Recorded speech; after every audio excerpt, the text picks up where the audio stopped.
ආයුබෝවන් පර්යේෂණ ක්‍රමවේදය යටතේ ඉදිරිපත් කරනු ලබන වීඩියෝ මාලාවේ 9 වෙනි වීඩියෝ හා වීඩියෝවත් එක තමයි ඔබ මේ සම්බන්ධ වෙලා ඉන්නේ. එතකොට අපි මේ වෙන විට රිසර්ච් ප්‍රොබ්ලම් එකක් හඳුනාගන්නේ කොහොමද, නැත්නම් පර්යේෂණ ගැටලුවක් හඳුනාගන්නේ කොහොමද, ඒ වගේම ලිටරේචර් රිවිව් එකක් කරන්නේ කොහොමද, රිසර්ච් ක්වෙස්චන්, රිසර්ච් ඔබ්ජෙක්ටිව්ස්, ඒ වගේම හයිපොතසිස්, ඒ වගේම අපි ක්‍රමවේදයට තමයි දැන් මේ මිට පෙර වීඩියෝවේදී අපි ක්‍රමවේදය පිළිබඳවත් අපි සාකච්ඡා කරා. මේ වීඩියෝ මගින් ඉදිරිපත් කරන්න බලාපොරොත්තු වෙන්නේ ක්‍රමවේදය යටතේ එන නියැදීම, නැත්නම් අපි කියනවා සාම්ප්ලින්, නැත්නම් නියැදියක් තෝරාගන්නේ කෙසේද යන කාරණාව තමයි මේ වීඩියෝ මගින් සාකච්ඡා කරන්න බලාපොරොත්තු වෙන්නේ. එතකොට අපි ක්‍රමවේද යටතේ ප්‍රධාන කාරණා තුනක් කතා කරන බව සඳහන් කරා. එකක් මේ නියැදීම, දෙවෙනුව දත්ත රැස් කරන ක්‍රමවේදයන්, තුන්වෙනුව දත්ත විශ්ලේෂණ කරන ක්‍රමවේදයන්. ඒ පළවෙනි නැත්නම් ක්‍රමවේද යටතේ අපි මේ කතා කරන ප්‍රධාන අංශය හැටියට අපි සලකන්නේ නියැදීකරණය, නැත්නම් සාම්ප්ලින්, එහෙම නැත්නම් නියැදීම කියලාත් අපි මේකට කියනවා. ඒතර නියැදීම කියන කාරණාවට අපි ආවොත් අපි අපේ අධ්‍යයනය සංගහණයම අධ්‍යයනය කරන්නේ නැත්නම් අපි අනිවාර්යයෙන්ම නියැදියකට යා යුතු වෙනවා. එතකොට අපි ඒවා කියනවා සාම්ප්ලින් මෙතඩ් එකක් අනුගමනය කර, නැත්නම් නියැදි ක්‍රමවේදයක් අනුගමනය කරලා නියැදියකින් තොරතුරු එක්ස්ප්‍රෙස් කරලා ඒ එකතු කරගන්න තොරතුරු නැත්නම් දත්ත විශ්ලේෂණය කරලා ඒ ලැබෙන ප්‍රතිඵල සංගාහණයට අදාළව කතා කරන අවස්ථාව අපි මේ නියැදීම කියලා අපි සැලකනවා. අතුර නියැදීම යනු සමස්ත කණ්ඩායමේ ලක්ෂණ නිරූපණය කිරීම සඳහා සංගාහනයක උපකුලකයක් තෝරා ගැනීමේ ක්‍රියාවලිය. ඒ කියන්නේ අපි පර්යේෂණයක් කිරීමේදී අපිට සංගාහනයක් තියෙන්න ඕනේ. ඒ කියන්නේ සමස්තය. නමුත් මේ සංගාහනය හැම විටම සංගාහනයම අධ්‍යයනය කරන්නේ නැහැ අපි. බොහෝ විට සිදු වෙන්නේ අපි සංගාහණයෙන් නියැදියක් නැත්නම් සංගාහණයෙන් කොටසක්, සමස්තයෙන් කිසියම් කොටසක් තෝරාගෙන ඒ කොටස පිළිබඳව තමයි අධ්‍යයනය කිරීම කරන්නේ. එතකොට ඒ සංගාහණයෙන් කොටසක් අධ්‍යයනය කිරීමේ ක්‍රියාවලිය තමයි මේ නියැදීම කියලා අපි සලකා බලන්නේ. සෑම පුද්ගලයෙකුගෙන්ම තොරතුරු රැස් කිරීම ප්‍රායෝගික ලාභදායී හෝ කළ නොහැකි විට කාර්යක්ෂම දත්ත රැස් කිරීම සඳහා සංඛ්‍යා නිදී සහ පර්යේෂණවලදී මේ නියැදීම නැත්නම් නියැදීකරණය අපි පාවිච්චි කරනවා. එතකොට අපිට මුළු සංගාහණයම අධ්‍යයනය කරන්න බැරි අවස්ථාවක් තියෙනවා අපිට. ඒ සමහරවිට අධ්‍යයනය කරන්න පුළුවන් වුණත් ඒ සඳහා විශාල කාලයක්, විශාල මුදලක් සහ විශාල මහන්සියක් දරන්න සිදු වෙන නිසා අපි සංගාහණේ තෝරාගත්ත, අපි මේවට කියනවා නියෝජිත නියැදි කියලා. නියෝජිත නැත්නම් සංගාහණේ නියෝජනය කරන කොටසක් අපි තෝරාගෙන, නියැදියක් තෝරාගෙන එය අධ්‍යයනය කිරීම තමයි අපි සාමාන්‍යයෙන් සිදු කරන්නේ. නියැදි ලබා ගැනීමේ අරමුණ වන්නේ පර්යේෂකයන්ට විශාල සංගාහන පිළිබඳ වළංගු නිගමනට එළඹීමට ඉඩ සලසන නියෝජිත නීතියක් නිර්මාණය කිරීමයි. එතකොට මෙහි අවසාන අරමුණ වෙන්න ඕන අපි නීතියක් තෝරාගෙන ඒ නීතියට අදාළ කරන දත්ත රැස් කරලා විශ්ලේෂණය කරලා සංගාහණයට අදාළව කතා කරන්න පුළුවන් වෙන්න ඕන. ඒ නිසා තමයි අපි කියන්නේ මේ නියෝජිත නියැදියක් තෝරාගත යුතුයි, නැත්නම් සංගාහණය නියෝජනය කරන නියැදියක් අපි තෝරා ගන්න වග බලා ගන්න ඕන පර්යේෂකෙක් හැටියට. සමීක්ෂණ ක්‍රම දෙකකින් කරන්න පුළුවන්. එකක් සංගාහන ක්‍රමය, නැත්නම් සෙන්සස් මෙතඩ් කියලා අපි කියනවා. අනිත් එක තමයි නියැදි ක්‍රමය, සාම්ප්ලින් මෙතඩ්. ඒතර සාම්ප්ලින් මෙතඩ් එකක් අනුගමනය කිරීමේදී තමයි මේ නියැදි ක්‍රමයේදී අපිට වැදගත් වෙන්නේ. මුළු සංගාහණයම අපි අධ්‍යයනය කරන අවස්ථාවකදී අපි නියැදීකරණයක් අවශ්‍ය වෙන්නේ නැහැ. නමුත් බොහෝ සමීක්ෂණ අපි සිදු කරන්නේ මුළු සංගාහණයම අපිට අධ්‍යයනය කරන්න බෑ. මම අර ඉස්සෙල්ලා කියපු කාරණා නිසා. ඒ නිසා අපි සාම්ප්ලින් මෙතඩ් එක නැත්නම් නියැදි ක්‍රමය අනුගමනය කළා තමයි බොහෝ විට අපි පරීක්ෂණ සිදු කරන්නේ. ඒතර සංගාහනය සහ නියැදිය අතර තියෙන වෙනස්කම් බැලුවොත් පළමුව සංගාහනයක් සහ නියැදියක් අතර වෙනස තේරුම් ගත යුතු අතර ඔබේ පරීක්ෂණයේ ඉලක්කගත සංගාහනය හඳුනාගත යුතුයි. එතකොට ඕනම පරීක්ෂණයකදී තමන් සංගාහනය නිර්වචනය කළ යුතුයි. තමන්ගේ සංගාහනය අපි ලංකාව ගැන කතා කරොත් මුළු ලංකාවම වෙන්න පුළුවන් සංග්‍රහණය. එහෙම නැත්නම් පරිපාලන මායිම් සහිතව මේක කතා කරගෙන ආවොත් ලංකාව වෙන්න පුළුවන් කෙනෙකුගේ සංග්‍රහණය, තවත් කෙනෙකුට මේක පළාතක් වෙන්න පුළුවන්, තවත් කෙනෙකුට ඒ දිස්ත්‍රික්කයක් වෙන්න පුළුවන්, තවත් කෙනෙකුට එය ප්‍රාදේශීය ලේකම් කොට්ටාසයක් වෙන්න පුළුවන්, තවත් කෙනෙකුට එය ග්‍රාමධාරී වසමක් වෙන්න පුළුවන්. ඒ වගේ පරිපාලන හැටියට මේ සංග්‍රහණය අපිට නිර්වචනය කිරීමේ හැකියාව තියෙනවා. පරිපාලන මායිම් සහිත නැතුව වුණත් අපිට සංග්‍රහණ නිර්වචනය කරන අවස්ථාවන දැන් උදාහරණයකට අපි ගියොත් සිංහරාජ වනාන්තරය ගැන කරන අධ්‍යයනයකදී සිංහරාජ වනාන්තරය තමන්ගේ සංග්‍රහණය වෙනවා. එතකොට මුළු සිංහරාජ වනාන්තරයම අපිට අධ්‍යයනය කරන්න බැරි නිසා ඒ නියදි තෝරාගෙන ඒ නියදියෙන් තමයි අපි සිදු කරන්නේ. එතකොට සිංහරාජ වනාන්තරය කියලා කියන්නේ පරිපාලන මායිම් සහිත එකක් නෙවෙයි. ඒක දිස්ත්‍රික්ක කීපයකට අයිති වෙන එකක්. එවැනි දේවල්. දැන් අපි ගත්තොත් වෙරළ කාදනය. අපි කොළඹ සිට ගාල්ල දක්වා වෙරළ කාදනය ගැන කවුරු හරි අධ්‍යයනය කරනකොට ඒ කොළඹ සිට ගාල්ල දක්වා වෙරළ කලාපය තමයි යාගේ සංග්‍රහණය වෙන්නේ. එතන ඒ නියදියක් තෝරාගෙන යාට පුළුවන් තමන්ගේ අධ්‍යයනය මෙහෙවන්න. එතකොට තමන්ගේ සංග්‍රහණය තමන්ගේ පර්යේෂණය තුළ සංග්‍රහණය හරියට නිර්වචනය කිරීමට වග බලාගත යුතු වෙනවා. සංග්‍රහණය අනුව ඔබට නිගමන වලට එළඹීමට අවශ්‍ය වන සමස්ත කණ්ඩායම. ඒතර මේක තමයි අපි සමස්ත කණ්ඩායම. අපි ගෝ සිංහරාජ වනාන්තරය ගැන කරන අධ්‍යයනයකදී සිංහරාජ වනාන්තරය පිළිබඳව තමයි ඔයාගේ අධ්‍යයනය සිදු වෙන්නේ. නමුත් මුළු සිංහරාජ වනාන්තරය හැම දෙයක්ම අපි මුළු සිංහරාජ වනාන්තරයම ඇවිදලා නෙවෙයි අපි දත් එක්ක කරන්නේ. සාම්පල් පීටුවගෙන නියදි පීටුවගෙන නියදි වලට අදාළව තමයි අපි දත්ත එක්ස්ප්‍රෙස් කරගන්නේ. නමුත් ඒ එකතු කරගත්ත දත්තවල අපි ඒවා විශ්ලේෂණය කරලා අපි හැබැයි සිංහරාජ වනාන්තරයට අදාළවයි අපේ නිගමනවලට එළඹීම සිදු වෙන්නේ. නියදිය කියලා කියන්නේ සංග්‍රහණයෙන් අපි තෝරා ගන්න කොටස ඔබ දත්ත රැස් කරන නිශ්චිත පුද්ගල කණ්ඩායම මෙයයි. මේක පුජ්‍යල වෙන්නම ඕන නෑ. බොහෝ විට අපි පුද්ගලයොත් එක තමයි අධ්‍යයනය කරන්නේ. නමුත් අපි සිංහරාජ වනාන්තරය ගත්තොත් ඒක පුජ්‍යල නෙවෙයි. ඒකේ තියෙන ශාක මොනවා හරි වර්ග වෙන්න පුළුවන්. අපි ගත්තොත් එහෙම සත්තු වෙන්න පුළුවන්. සමහරට අපි යාල වනාන්තරේ ඉන්න අලින් ගැන කරන අධ්‍යයනයකදී මේ පුද්ගල කියන එක සතුන් වෙන්න පුළුවන්. සමහරට මේවා පාෂාණ වෙන්න පුළුවන්, ජලය වෙන්න පුළුවන්, මොනවා හරි කාරණා වෙන්න පුළුවන්. මෙතන අපි පුද්ගල කියන එක මිනිස්සු කියන අදහසම යොදා ගැනීම නෙවෙයි. ඒ අධ්‍යයනය කරන තත්ත්වය තුළ අපි නිරීක්ෂණය කරන දේවල් මොනවද කියන කාරණාව. එතකොට සාම්පල් එක පැහැදිලිව අපි නිර්වචනය කළ යුතු වෙනවා පර්යේෂණයකදී. ඒ වගේම අපේ නියදිය ගැන අපි සඳහන් කරන්න ඕන. තාම අපි එතෙන්ට ගිහිල්ලා නැහැ. අපි නියදිකරණයේ පසුව අපිට තීරණය කරන්න පුළුවන් තමන්ගේ සංගාණයේ කොයි ආකාරයකටද නියදියක් තෝරාගන්නේ කියන කාරණාව. ඒතර සංගාහණය මේ විදිය එයින් කොටසක් තෝරා ගැනීම නියදියක් හැටියට අපි සලකනවා. සංගාහණය භූගෝලීය පිහිටීම වයස ආදායම් හෝ වෙනත් බොහෝ ලක්ෂණ අනුව අර්ථ දැක්විය හැකිය. ඒතර භූගෝලීය පිහිටීම අනුව මං සංගාහණය ලංකාව වෙන්න පුළුවන්, පළාතක් වෙන්න පුළුවන්, දිස්ත්‍රික්ක වෙන්න පුළුවන්. ආදී ලෙස වයස අනුවත් අපිට මුළු වයස් කාණ්ඩම අපිට කතා කරන්න පුළුවන්. නැත්නම් කිසියම් වයස් කාණ්ඩයක් විතරක් අපිට කතා කරන්න පුළුවන්. උදාහරණයකට අපි කිව්වොත් එහෙම සාපල්‍යතාවය වගේ දෙයක් බලන පරීක්ෂණයකදී අවුරුදු 15ත් 45ත් අතර වගේ එහෙම වයස් කාණ්ඩ අපිට ගන්න පුළුවන්. ආදායම් උනොත් ඒ ආදායම් කාණ්ඩ අනුව අපිට වෙන්න පුළුවන්. එතකොට අපි හරියට පැහැදිලිව මේ සංග්‍රහණය තමන්ගේ අධ්‍යයනයට අදාළව තමන්ගේ පරීක්ෂණයට අදාළව නිර්වචනය කිරීම ඉතා වැදගත් වෙනවා. ඒ ඊටා පුළුල් හෝ තරම පටු විය හැකි. සමහර විට ඔබේ රටේ මුළු වැඩිහිටි සංග්‍රහණය පිළිබඳ නිගමනට එළඹීමට අවශ්‍ය විය හැකියි. සමහර විට ඔබේ පර්යේෂණය යම් සමාගම ගනුදෙනුකරුවන් නිශ්චිත සෞඛ්‍ය තත්ත්වයන් ඇති රෝගීන් හෝ තනි පාසල්ක සිසුන් කෙරෙහි අවධානය යොමු කරයි. එතකොට මේක පුළුල් වෙන්න පුළුවන්. උදාහරණයකට අපි කිව්වොත් එහෙම මේ කතා කරපු දේ සම්බන්ධයෙන්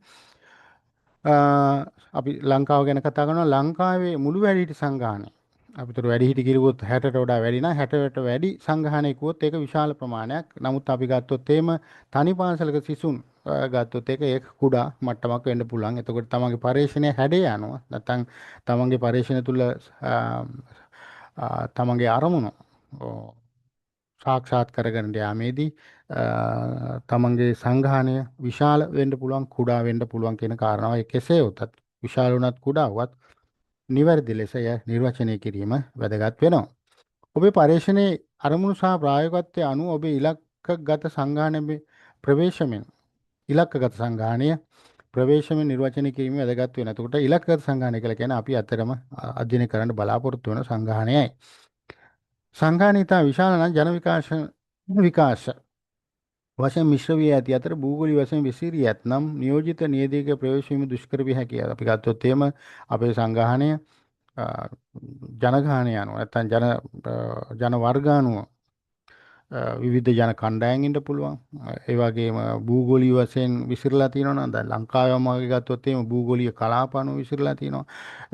ජන විකාශන ලක්ෂණ අනුව විවිධ ජාතීන් ඉන්නවා.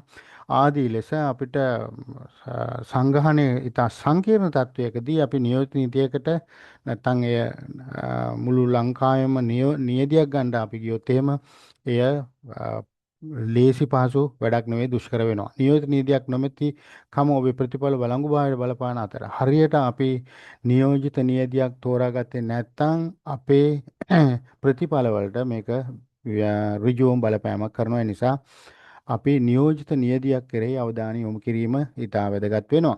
විශේෂයෙන් නියදි පක්ෂග්‍රාහීත්වය වැනි පරේෂණ පක්ෂග්‍රාහීත්වයන් කීපයකට හේතු වෙන්නත් මෙය පුළුවන්. ඒ නිසා මේ සංඝාණයෙන් අපි නියදියක් තෝරා ගැනීමේදී ඉතාමත් සැලකිල්ලෙන් කටයුතු කිරීම වැදගත් වෙනවා. දැන් උදාහරණයක් ඇටියට අපි කිව්වොත් එහෙම විශේෂයෙන්ම ඡන්ද කාලවලදී විවිධ පරේෂණ කණ්ඩායම් ඒ අපි උදාහරණයක් ඇටියට ජනාධිපතිවරණ ඔය එකක් වගේ එකක් ගත්තොත් එහෙම ජනාධිපතිවරණයකදී ජනාධිපතිවරණය දිනන්නේ කවුද කියන එක පිළිබඳ විවිධ සමීක්ෂණ කණ්ඩායම් විවිධ ප්‍රතිඵල ලබා දෙනවා. එවැනි අවස්ථාවකදී ඔවුන් නියදියක් හැටියට තෝරා ගන්නවා නම් මුළු ලංකාවම නියෝජන නියදියක් තෝරාගත යුතුයි. වඩා නිවැරදි වෙන්නේ හැම මැතිවරණ කොට්ටාසයකින්ම නියදියක් තෝරාගෙන ඒවුන්ගේ අදහස් අනුව තමයි ඒ ප්‍රතිඵලය නැත්නම් ඒ සමීක්ෂණ කණ්ඩායම ප්‍රතිඵල එළි දක්වන්න ඕන. නමුත් එහෙම නෙවෙයි සිදු වෙන්නේ. සමහරට කොළඹ අවටින් කිසියම් නියදියක් තෝරාගෙන නැත්නම් කිසියම් කොහේ හරි පොලක හරි එහෙම නැත්නම් නගරයක ඉන්න ජනතාවගෙන් විමසලා ලංකාවේ ජනාධිපතිවරයා කවුද කියන කාරණාවට හුඟක් පරීක්ෂණ කණ්ඩායම් ලැබෙන අවස්ථා අපි දැකලා තියෙනවා. එය සාර්ථක ක්‍රමවේදයක් නෙවෙයි. ඒ ප්‍රතිඵලය නියම ප්‍රතිඵල එනකොට සමහරට අර ප්‍රතිඵලය ඉවත් වෙන්න පුළුවන් කාරණාවක් තියෙනවා. නමුත් දැන් වර්තමාන වෙනකොට ටිකක් තාක්ෂණය දියුණු නිසා විශේෂයෙන්ම සමාජ මාධ්‍ය හරහා කරන සමීක්ෂණ වල ප්‍රතිඵල ඊට වඩා ටිකක් ඉහළ මට්ටමක තියෙනවා. මොකද ඒ සමාජ මාධ්‍යවල කරන සමීක්ෂණ වලට මුළු ලංකාවෙම ජනසංඛ්‍යාවට සම්බන්ධ වීමේ හැකියාවක් තියෙනවා. නමුත් පරීක්ෂණ කණ්ඩායම් හෝ පෞද්ගලිකව සිදු කරන කාරණාවේදී මේ මුළු ලංකාවේම ඉන්න ඡන්දදායකයන් යොදාගෙන සාම්පල් එකක් හැටියට යොදාගෙන කිරීම අසීරු කාරණාවක් වෙනවා. ඒ නිසා පරීක්ෂණයකදී මෙන්න මේ කියන කාරණාව කෙරෙහි අපි වැඩි අවධානය යොමු කරන්න ඕන. එතකොට අපිට සංඝාණයම අපි අධ්‍යයනය කරන්න නැති අවස්ථාවකදී අපි නියදියක් තෝරා ගැනීම කළ යුතුයි කියන කාරණාවට අපි දැන් ඇවිල්ලා තියෙනවා. එතකොට නියදියක් තෝරා ගැනීමේදී මුලින්ම අපි සිදු කළ යුතු කාරණාව තමයි නියදි රාමුවක් එහෙම නැත්නම් සාම්පලින් ෆ්‍රේම් එකක් අපි සකස් කරගන්න ඕන. නියදි රාමුව යනු නියදියක් ලබා ගන්නා පුද්ගලයන්ගේ සැබෑ ලැයිස්තුවයි. ඊටා මැනවින් එයට සම්පූර්ණ ඉලක්කගත සංඝාණය ඇතුළත් වී උතර ඒ සංඝාණයේ කොටසක් නොවන කිසිවෙක් නැත. ඒ කියන්නේ මොකද්ද? අපි කිව්වොත් එහෙම නියදි රාමුව කියන එක හරියට අපි නිර්වචනය කරගත්තොත් නියදි රාමුව කියලා කියන්නේ සංඝාණයේ ලිස්ට් එකක්. නැත්තම් සංඝාණයේ අපි උදාහරණයක් ඇටියට කියමු. උදාහරණයකින් මේක පැහැදිලි කරමු අපි. අපි කියමු අනුරාධපුර ගොවීන් ගැන කරන අධ්‍යයනයකදී අනුරාධපුරේ අපි තවත් මේක කෙටි කරමු. අනුරාධපුරේ වී ගොවීන් ගැන කරන අධ්‍යයනයකදී අනුරාධපුර දිස්ත්‍රික්කයේ හෝ වෙනත් වන පංකව පරිපාලන මායින් අනුව මේක තව කුඩා කරන්න පුළුවන්. අපි නිකන් උදාහරණයක් ගමුකෝ. අනුරාධපුර දිස්ත්‍රික්කයේ වී ගොවීන් ගැන කරන අධ්‍යයනයකදී නැත්නම් පරීක්ෂණයකදී නියදි රාමුව වෙන්නේ අනුරාධපුර දිස්ත්‍රික්කයේ ගොවීන්ගේ ලයිස්තුව. අනුරාධපුර දිස්ත්‍රික්කයේ මේ වී ගොවිතැන කරන ගොවීන්ගේ ලයිස්තුව තමයි. අපි පාසලක් ගත්තොත් පාසලේ ඉන්න ළමයි ගැන කරන අධ්‍යයනයකදී ඒ පාසලේ ළමයින්ගේ නම් ලයිස්තුව තමයි අපේ නියදි රාමුව වෙන්නේ. ආයතනයක් ගත්තොත් ඒ ආයතනය පිළිබඳ ආයතනයේ ඉන්න පුද්ගලයන් පිළිබඳ කරන අධ්‍යයනයකදී ඒ ආයතනයේ ඉන්න සියලුම සමාජිකයන් නැත්නම් සේවක සේවිකාවන්ගේ නම් ලයිස්තුව තමයි නියදි රාමුව වෙන්නේ. ඒතර නියදි රාමුව කියලා කියන්නේ සංඝානයේ ලිස්ට් එකක්. සංඝානයේ අන්තර්ගත වෙන අපි කතා කරන මේවා පුජ්‍යල වෙන්න පුළුවන්, මිනිස්සු වෙන්න පුළුවන්, වෙනත් මොනවා හරි ගස් වැල් ආරම මොනවා හරි දේවල් වෙන්න පුළුවන්. ඒ මොනවා හරි අපි නිරීක්ෂණය කරන දේ ලිස්ට් එක තමයි අපි නියදි රාමුවක් කියලා කියන්නේ. ඒතර මේ නියදි රාමුව දැන් උදාහරණයක් හැටියට අපි මේක තව විග්‍රහ කරගත්තොත් අපි ග්‍රාමධාරී වසමක් අපි සංඝානය හැටියට සැලකන අවස්ථාවකදී අපි ඒ ග්‍රාමධාරී වසමෙන් නියදියක් තෝරා ගන්න යනවා නම් අපිට නියදි රාමුව තියෙන්නේ ග්‍රාමධාරීතුමා ළඟ. සරලව කතාව.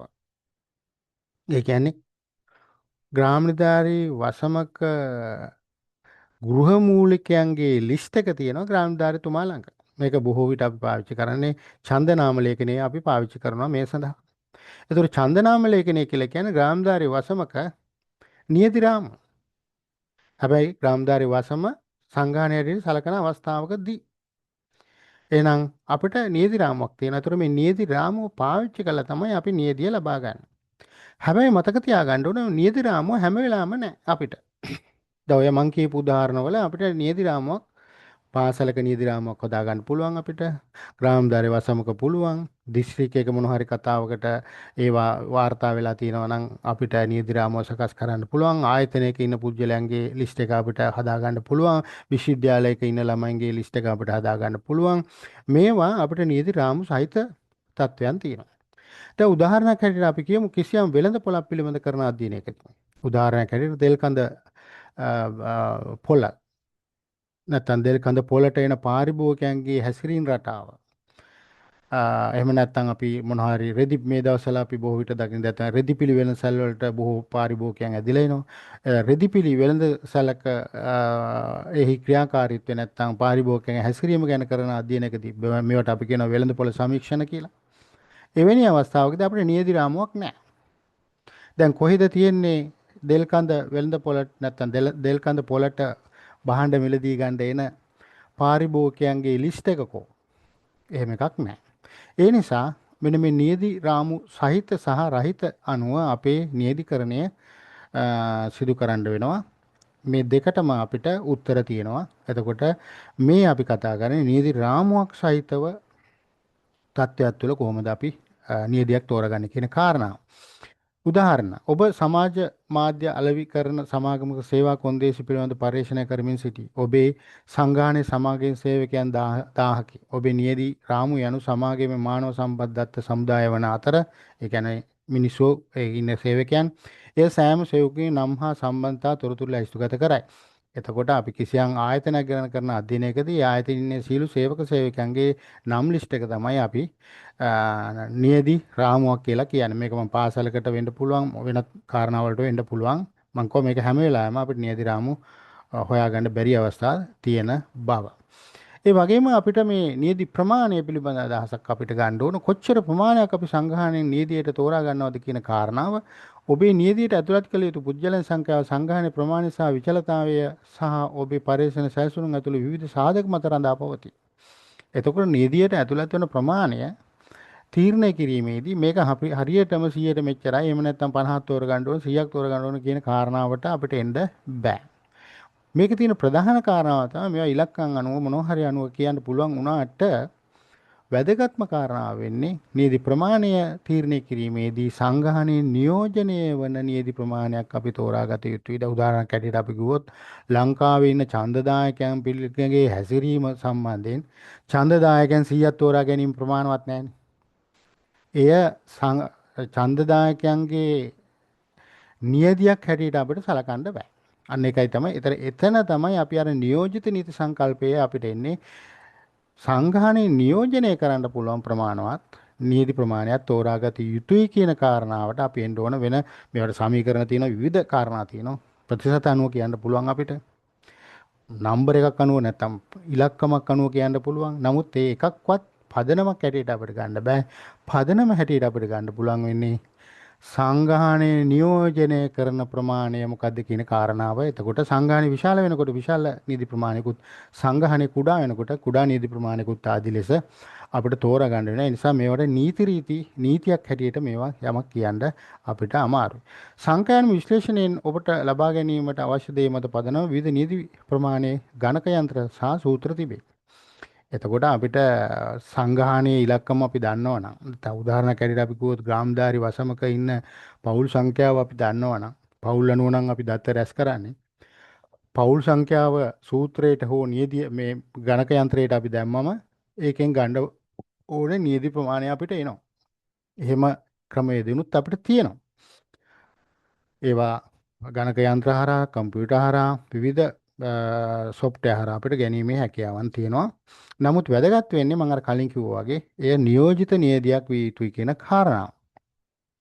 නියද ප්‍රමාණයේ සූත්‍රය රඳාපවතින සංගාහණයේ අනන්ත නොදන්නාද නැතෝ සීමිත දන්නාද යන්න සහ විශ්ලේෂණය කරන ලබන දත්ත වර්ගයේ මතයි. අපි නියදි ප්‍රමාණයේ සූත්‍ර වර්ග දෙකක් තියෙනවා. එකක් තමයි අපි සංගාහණය දන්නා. සංගාහණය කියලා කියන්නේ දැන් අපි ගත්තොත් අර මං කිව්වේ උදාහරණවල පාසලක ඉන්න ළමුන් ගැන අපි දන්නවා. ඒගොල්ලන්ගේ ලිස්ට් එක අපි ළඟ තියෙනවා. හැබැයි දෙල්කඳ පොළට එන පාරිභෝගිකයන් ගැන අපි දන්නේ නැහැ. ඒ කොච්චරක් ඉන්නවද කොහෙන්ද එන්නේ මොනවද කියන එක අපි දන්නේ නැහැ. එතකොට මේ සංගාහණය දන්නා සහ නොදන්නා කියන කාරණාව මත මේ නියදි ප්‍රමාණය ගණනය කරන්නේ කොහොමද කියන කාරණාව වෙනසක් තියෙනවා.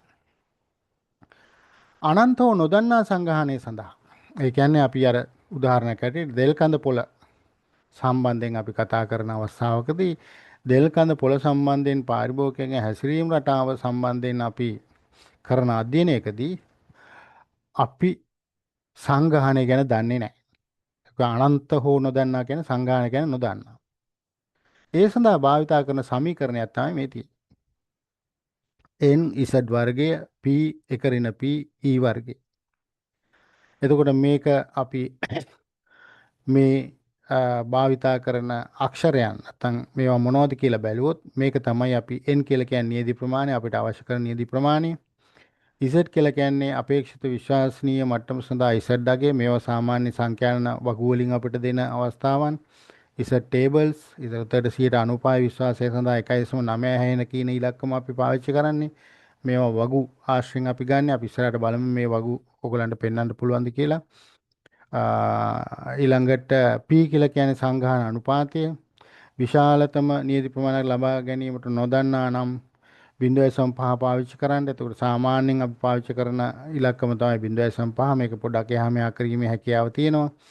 ඒ වගේම මේ E කියන එක දෝෂ මායිම මේක සාමාන්‍යයෙන් අපි 5%ක හෝ ඊට වඩා අඩු දෝෂ මායිමක් අපි පාවිච්චි කරන්න ඕන. 5% කියලා කියන්නේ 0.05 මේක 4ක් වෙන්න පුළුවන් 3ක් වෙන්න පුළුවන් 2ක් වෙන්න පුළුවන් 1ක් වෙන්න පුළුවන් 100ක් වුණත් ඒක මේක 0.01ක් වෙනවා. එතකොට ඒ අනුව අපි මේක දැම්මොත් මේ 1.96 මේ 0.5 එතකොට එකෙන් 0.5ක් අඩු කිරීම මෙතන 0.05 කියලා කියන්නේ 5ක දෝෂ මායිමක් මේක වෙන විදිහකට කියනවනම් 95ක විශ්වාසයකින් තමයි මේ අපි නියදිය තෝරලා තියෙන්නේ.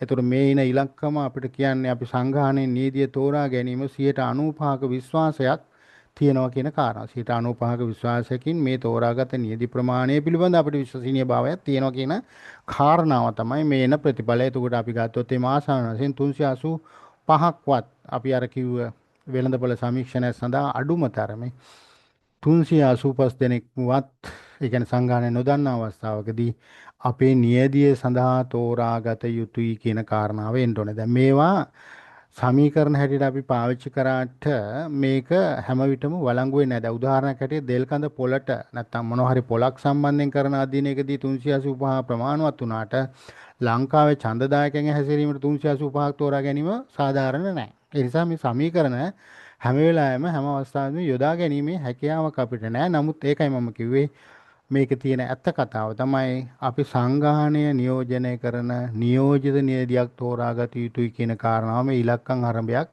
නැතුව ඉලක්කම් ආරම්භයක් ගේන්න පුළුවන් අවස්ථා තියෙනවා. එහෙම ගේන්න බැරි අවස්ථා තියෙනවා. සීමිත හෝ දන්නා සංගාහනය සඳහා පාවිච්චි කරන සමීකරණය තමයි මේ තියෙන්නේ. එතකොට මේකෙදී අපි පොපියුලේෂන් එක ගැන දැනුමක් අපිට තියෙන්න ඕන. ඒ කියන්නේ සකස් කළ නියදි ප්‍රමාණය, මේක ආනන්ද සංගාහන සූත්‍රයෙන් ගණනය කළ නියදි ප්‍රමාණය, මුළු සංගාහන ප්‍රමාණය තමයි මේ n කියලා කියන්නේ. මෙයා අපි දැනගෙන ඉන්න ඕන. මේකෙදි මේ සමීකරණය පාවිච්චි කරන අවස්ථාවක් තියෙනවා. මේ සමීකරණය පාවිච්චි කරන අවස්ථාවක් තියෙනවා. ඒතර මේක ඉක්මනින් අපිට ගන්න පුළුවන් එකක්. මේක ටිකක් සංශෝධනයේ සහිතව අපි පාවිච්චි කරන සමීකරණයක්. අපි මේ සමීකරණය පාවිච්චි කරොත් සංගාහනය දන්නා සඳහා ඉක්මන් ඇස්තමේන්තුව සඳහා බොහෝ විට භාවිත කරන සලක සූත්‍රයක විශේෂයෙන් ඔබ දන්නා සංගාහන ප්‍රමාණයක් ඇති විට දන්නවා. මේ n එක දැනගෙන ඉන්න ඕන. එතකොට සිම්පල් n කියලා කියන්නේ අපිට අවශ්‍ය නීති ප්‍රමාණය, කැපිටල් n කියලා කියන්නේ සංගාහනයේ ප්‍රමාණය, මේ දෝෂ මායිම කියලා කියන්නේ අපි කලින් අර කතා කරපු එකම තමයි. මේක 0.05 සිට 0.01 දක්වා වෙනස් විය හැකියි. ඒතර 0.05 යොදා ගන්නවා නම් මේකේන ප්‍රතිඵලය අපි 95කින් විශ්වාසයෙන් කියන්නේ. මේක 0.01 වුණා නම් ඒක 99ක විශ්වාසයකින් අපි තෝරාගත නියදි ප්‍රමාණයේ විශ්වසනීයභාවයක් තියෙනවා කියන කාරණාවයි කියන්නේ.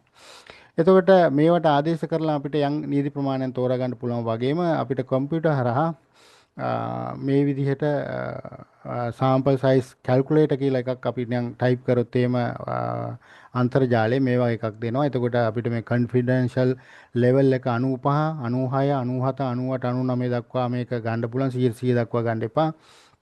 ඒ වගේම මෙතෙන්ට population size එක අපි දැනගෙන ඉන්න එක දෙන්න පුළුවන්. margin of error එක තමයි අපි කිව්වේ 5 සිට 101 දක්වා එන්න පුළුවන් කියන එක. ඒතකොට මේක 5 සිට 1 දක්වා මේක චේන්ජ් කරන්න පුළුවන්. එහෙම කරාම එයා මෙතන සාමාන්‍යයෙන් දෙනවා sample size එක. ඒක 10000ක් ඉන්න තැන 370ක්වත් අපි නියදියට තෝරාගත යුතුයි කියන කාරණාව. එතකොට ඒ වයිනි කැල්කියුලේටර් උත් තියෙන වග මතක තියාගන්න ඕන. සමීකරණ තියෙනවා. මේ මොනවා කතා කරත් මම නැවත කියනවා. සංගාහනයේ නියෝජනය කරන නියදියකට අපි ආයුතුමයි කියන කාරණාව එන්න වෙනවා. නියදීමේ ක්‍රම වර්ග නියදීමේ ක්‍රම වල ප්‍රධාන කාණ්ඩ දෙකක් තිබේ. එකක් තමයි සම්භාවිතා නියදීම. අපි ඒවා කියනවා probability sampling. ඒ වගේ සම්භාවිතා නොවන නියදීම් කියලා තියෙනවා non probability sampling. මේ දෙක අතර තියෙන වෙනස මොනවද කියලා බලන්න. සම්භාවිතා නියදීම සංගාහනයේ සෑම පුද්ගලයෙකුට තෝරා ගැනීමට දන්නා ශූන්‍ය නොවන අවස්ථාවක් තිබේ. මුළු සංගාහනයම නියෝජනය කරන ප්‍රතිඵල නිපදවීමට අවශ්‍ය ප්‍රමාණාත්මක පරිශ්‍රමයේ වඩාත් වළංගු තේරීම. සම්භාවිතා නියදීම කියලා කියන්නේ මෙහිදී විශේෂ කාරණාව තමයි සංගාහනයේ සෑම පුද්ගලයෙක් තෝරා ගැනීමට දන්නා. ඒ කියන්නේ සංගාහනය දැනගෙන ඉන්න ඕන. අපි අර සමීකරණ වලත් කතා කරේ සංගාහනය දන්නා සහ නොදන්නා කියලා. ඒතර සංගාහනය දැනගෙන ඉන්න ඕන මේක තෝරගන්න. ඒ කියන්නේ නීති රාමුවක් අපිට මේකේ තියෙන්න ඕන මේ සම්භාවිතා නියදීම සඳහා. සම්භාවිතා නොවන නියදීම් සඳහා නීති රාමුවක් අපිට අවශ්‍ය වෙන්නේ නැහැ. ඒ අපි පසුව කතා කරනවා. ඒතර මෙහිදී නීති රාමුවක් අවශ්‍යයි. මේ යටතේ නීති ක්‍රම කීපයක් අපි කතා කරන්න බලාපොරොත්තු වෙනවා. ඒ අතර සරල සසම්භාවී නැත්නම් අහඹු කියලා අපි කියනවා. සරල සසම්භාවී නියදීම, ක්‍රමානුකූල නියදීම, ස්ථාරීකృత නැත්නම් ස්ථර නියදීම සහ පොකුරු නියදීම කියන නියදි ක්‍රම 4 කෙරෙහි මෙන්න මේ සම්භාවිතා නියදීම් යටතේ අපි කතා කරන්න බලාපොරොත්තු වෙනවා. මේ නීති ක්‍රම 4 කොහොමද අපි පරීක්ෂණයකදී යොදාගන්නේ කියන කාරණා. සරල සසම්භාවී අහඹු නියදීම සෑම පුද්ගලයෙකුට සහ සෑම පුද්ගලික සංයෝජනයකටම තෝරා ගැනීමට සමාන අවස්ථාවක් තිබේ. අපි ගත්තොත් එහෙම පන්තියක ඉන්නවනම් ළමයි 50ක් ඒ ළමයි 50න් 10ක් තෝරා ගන්නට යෑමේදී සරල සම්භාව්‍ය නියදීම අපි අනුගමනය කරනවා නම් ඒ 50 දෙනාටම නියදීමට එන්න අවස්ථාව තියෙනවා. නමුත් අපි තෝරගන්නේ 10 දෙනයි. සමාන අවස්ථාවක් තියෙනවා හැමෝටම. ඒකේ chance එකක් තමයි තියෙන්නේ සම්භාවිතාවක්. ඒ සම්භාවිතාව තුළ 50 දෙනාට නියදෙට මේ සම්භාවිතාවක් තියෙනවා. නමුත් අපි මේ සම්භාවිතාව තුළ 10 දෙනෙක් තෝරා ගැනීම අපි කරනවා. ඒ සඳහා අපි සසම්භාව්‍ය අංක වගු කියලා જાතියක් සංඛ්‍යාන විද්‍යාවේ අපි පාවිච්චි කරනවා. එතකොට සිම්පල් රැන්ඩම් සෑම්පලින් එකේදී මේ පොපියුලේෂන් එක හැටියට අපි සැලකුවොත් මේ පොපියුලේෂන් එකෙන් අපි සාම්පල් එකක් තෝරා ගන්නවා. ඒක සසම්භාවී ක්‍රමවේදයටයි මේක අපි පාවිච්චි කරන්නේ. අපිට පුළුවන් ඕනනම් මේ ඉන්න පොපියුලේෂන් එකේ නැත්තම් මේ නියදි රාමුව තමයි මේ තියෙන්නේ. එතකොට මේ හැමෝගෙම නම් සරල ක්‍රමය මම කියන්නේ. නමුත් සංඛ්‍යාන විද්‍යාවේ මේකට වෙනම සසම්භාව්‍ය අංක වගු කියලා දෙයක් අපි පාවිච්චි කරනවා. මේකෙදී අපිට මේ සෑම පුජ්‍යලකේ නම් සහිත කොළවල නම් ටික ලියලා ඒක රෝල් කරලා අපි මොකක් හරි බොක්ස් එකකට දාලා කවලම් කරලා මෙතන අපි ගත්ත 2යි 4යි 6යි 8යි 9ක් නම් 3යි 9ක් ඒ 9ක් අපි ගත්තොත් එහෙම තුන්ඩු 9ක් අපි සාමාන්‍යකරණයට අපි ලොතරැයි ක්‍රමය කියලා කියනවා. ඒ තුන්ඩු 9 සසම්භාවි ලෙස ගත්තේ. ඒ කියන්නේ මේගොල්ලන්ගේ මූණු දිහා බලලා නෙමෙයි අපි ගත්තේ. අර බොක්ස් එකේ තියෙන මේගොල්ලන්ගේ නම් ලියන ලද කොළ කැබිලි වලින් තමයි අපි ගත්තේ. එතකොට ඒවා අපි කියනවා සසම්භාවි ලෙස තෝරා ගන්නවා. කිසියම් තේරීමකට ලක් කර නැතුව සසම්භාවි ලෙස ගන්නවා. මේක අපි සංඛ්‍යාන විද්‍යාවේ සසම්භාවි අංක වගු කියලා જાතියක් පාවිච්චි කරලා අපි කරන අවස්ථාවක් වෙනවා. උදාහරණයක් ඇටියට අපි කිව්වොත් ඔබට කොළඹ විශ්වවිද්‍යාලයේ කලාපීඨයේ සිසුන් 100ක් දෙනෙකු 100 දෙනෙකුගෙන් යුත් සරල අහඹු නියදියක් තෝරා ගැනීමට අවශ්‍ය නම් ඔබ කලාපීඨයේ දත්ත සමුදායේ සෑම සිසුවක අංකයක් පවරන අතර ඒ කියන්නේ අපි කලාපීඨයේ තියෙන නියදි රාමු ෆස්ට් ඉයර් එකේ කොච්චර සෙකන්ඩ් ඉයර් එකේ කොච්චරයි තර්ඩ් ඉයර් ෆෝර්ත් ඉයර් කොච්චරද කියන එක අපිට පීඨ කාර්යාලයෙන් ලබා ගන්න පුළුවන් ඉන්න ළමයින්ගේ නම් ලිස්ට් එක ඒවට ඕන අංක අපි යොදා ගන්නවා. එකේ ඉඳලා අපි හිතමු 2500ක් ඉන්නවා කියලා. එකේ ඉඳලා 2500 දක්වා ඉලක්කම් දාලා අපිට පුළුවන් මේ අහඹු අංක පාවිච්චි කරලා 100 දෙනෙක් තෝරගන්න. නැත්නම් මේක තුන්ඩු 2000 ගියොත් එම් විශාල කාලයක් යනවා. පොඩි පොපියුලේෂන් එකකට නම් මේක සාධාරණයි. නමුත් අපිට තියෙනවා සසම්භාව්‍ය අංක වගු කියලා જાතියක්. මේ තියෙන්නේ වෙනි එකක්. මේකෙන් අපිට පුළුවන් අපි හිතුවොත් එහෙම මේකේ 2500ක් ඉන්නවා කියලා ආර්ට්ස් ෆැකල්ටි වර්තමානයේ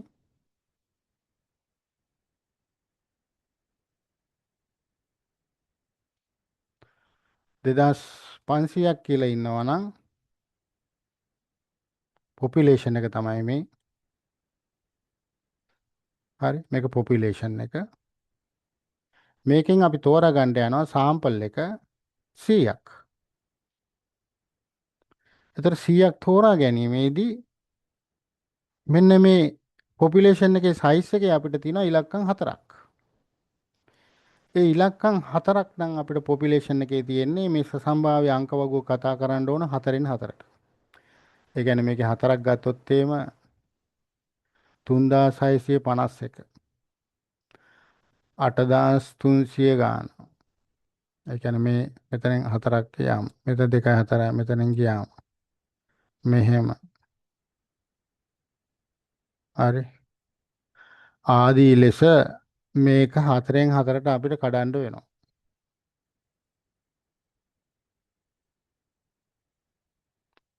මෙහෙම කඩලා අපිට මේ ඉලක්කම් කියවගෙන යාමේදී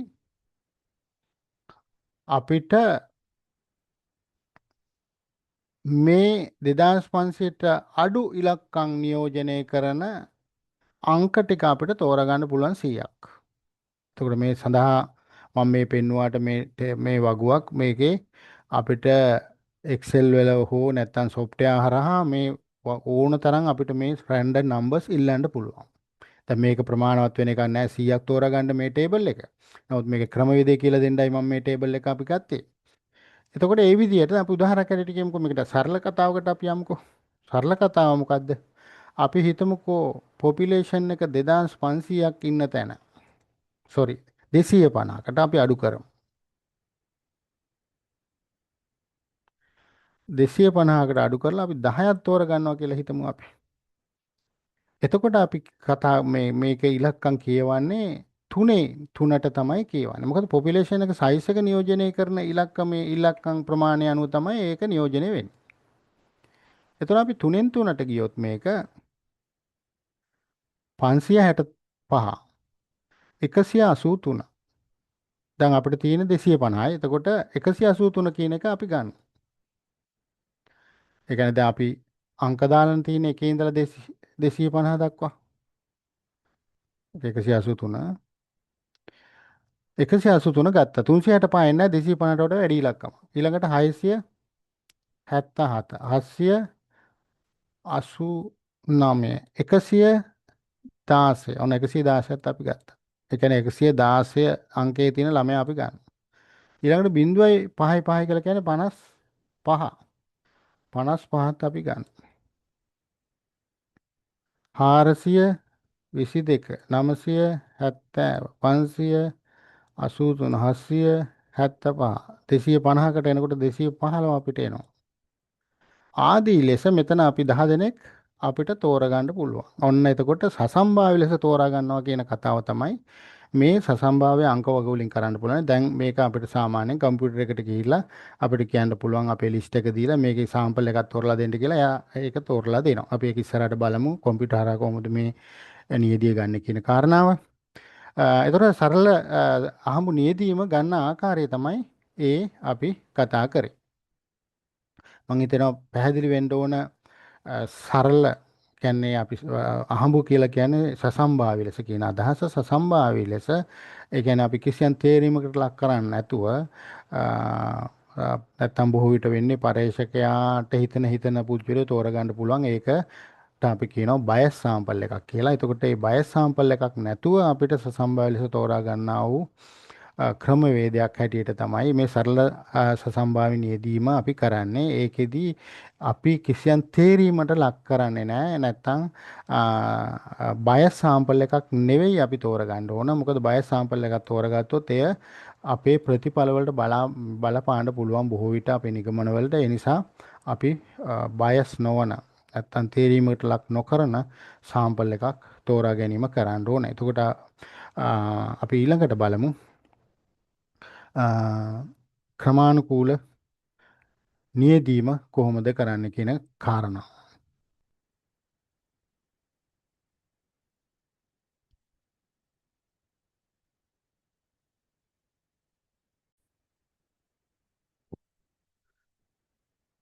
සම්භාවිතා නියදීම යටතේ ඊළඟ නියදි ක්‍රමය ලෙස අපි හඳුනාගන්නේ ක්‍රමානුකූල නියදීමයි. මේ ක්‍රමානුකූල නියදීම සඳහාත් අපිට නියදි රාමුවක් අවශ්‍ය වෙනවා. මේ සම්භාවිතා නියදි ක්‍රම යටතේ කතා කරන සියලු නියදි සඳහා අපිට නියදි රාමුවක් අවශ්‍ය වෙනවා. ඒ කියන්නේ අපි සංග්‍රහණය දැනගෙන ඉන්න ඕන. එතකොට මෙහිදී සිදුවෙන්නේ අනුපිළිවෙලකට සකස් කරන ලැයිස්තුවකින් පුජ්‍යලයෙන් නිතිපතා නැත්නම් කිසියම් කාලපරතයන්හි තෝරා ගනු ලබන අතර පළමු පුජ්‍යලයා හම්බ ලෙස තෝරා ගනු ලැබේ. උදාහරණයක් ලෙස ලැයිස්තුවකින් සෑම 10 ලැයිස්තුවක් ගත්තම 10 දෙනෙක්ගෙන් එක් පුජ්‍යලයක් තෝරා ගන්න පුළුවන්. ඒතකොට 10න් එකක් කියන්නේ පළවෙනි 10න් එක්කෙනෙක්, දෙවෙනි 10න් එක්කෙනෙක්, තුන්වෙනි 10න් එක්කෙනෙක් ආදී ලෙස තෝරා ගැනීම අපි සිදු කරනවා. මේ 10 පළවෙනි 10 දෙනාගෙන් එක්කෙනෙක් තෝරා ගැනීමේදී ඒ තෝරා ගන්න පුජ්‍යලයා පළවෙනි පුජ්‍යලයාද දෙවෙනි පුජ්‍යලයාද තුන්වෙනි පුජ්‍යලයාද ආදී ලෙස 10 වෙනි පුජ්‍යලයාද කියන කාරණාව තීරණය කිරීම සඳහා අපි අහඹු ලෙස තෝරාගත යුතුයි. ඒ කියන්නේ අපි සසම්භාව්‍ය අංක වගුවක් පාවිච්චි කරන්න ඕන. එහෙම නැත්නම් අපි වෙනත් උපකරණයක් පාවිච්චි කරලා සසම්භාව්‍ය අංක වගුවකින් අංකයක් අපි තෝරා ගැනීම අපි කළ යුතුයි. අපි බලමු මේක කොහොමද කරන්න කියන කාරණාව. එතකොට දැන් මෙතන අපි ගත්තොත් එහෙම මෙතන ඉන්න පුජ්‍යලයෝ 10 දෙනා අපි මෙතන ඉන්නවා පුජ්‍යලයෝ 50 දෙනෙක්. ඒ 50 දෙනා අපි නම් කරන්න ඕන මුලින්ම 1 සිට 50 දක්වා අපි නම් කරන්න ඕන. 1 2 3 10 11 12 13 21 31 ආදී ලෙස 50 දක්වා අපි නම් කරනවා. අපි හිතමු පන්තියක ඉන්න ළමයි කියලා. පන්තියක ඉන්න ළමයි එකේ ඉඳලා 50 දක්වා නම් කරනවා. නම් කරලා අපි කරන්නේ මේ උදාහරණයට අනුව අපි 5 දෙනෙක්ගෙන් එක්කෙනෙක් තෝරගන්න.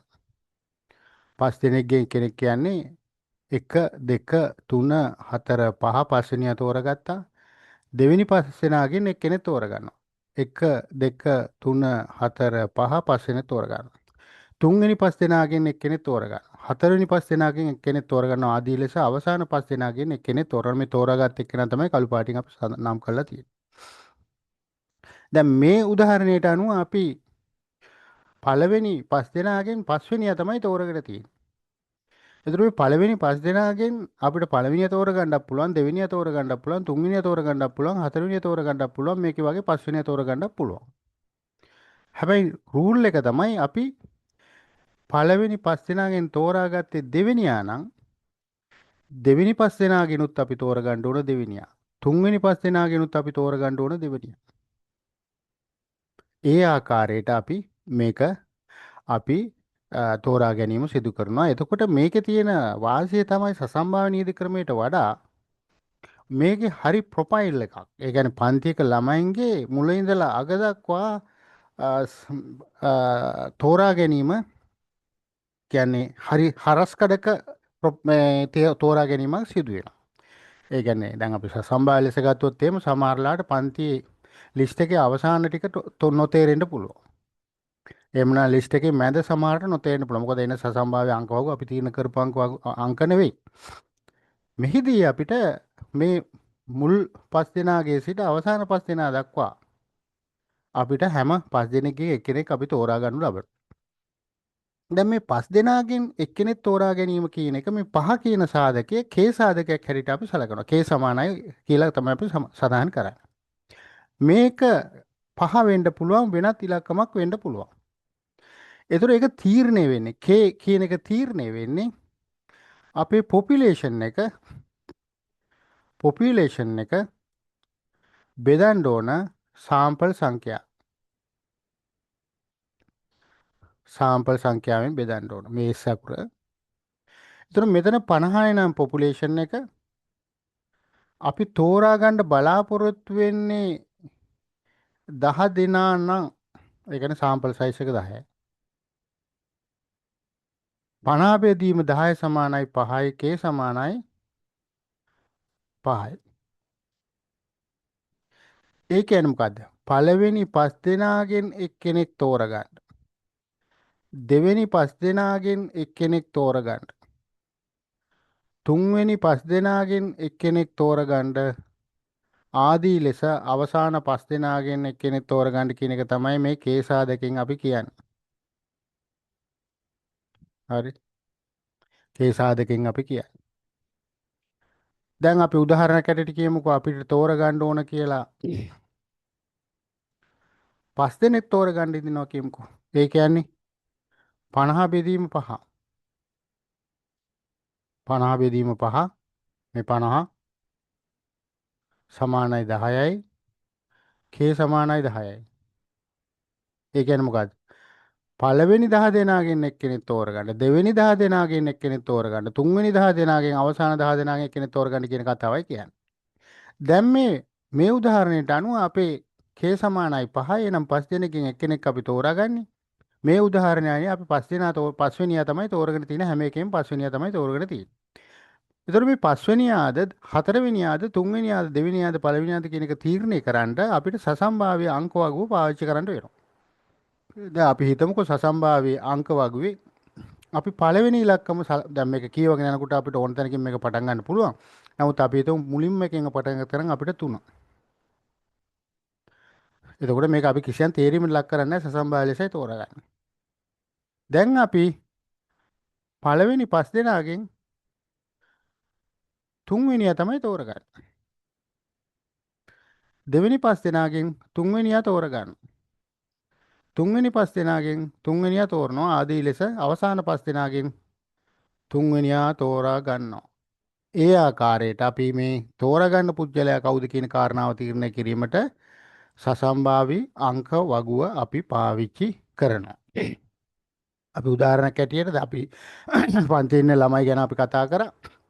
පන්තියේ ළමයි 50ක් ඉන්නවා නම් අපිට 10 දෙනෙක් තෝරගන්න ඕන නම් 50 කියන්නේ පොපියුලේෂන් එක 10 කියන්නේ සාම්පල් එක 50 බෙදීම 10 K සමානයි 5යි 5 දෙනෙක් ළමයි 5 දෙනෙක්ගෙන් එක්කෙනෙක් තෝරගන්න ඕන ළමයින්ගේ ලිස්ට් එකේ මුල් 5 දෙනාගෙන් එක්කෙනයි දෙවෙනි 5 දෙනාගෙන් එක්කෙනයි ආදී ලෙස අවසාන 5 දෙනාගෙන් එක්කෙනයි හැටියට අපි තෝරගන්න.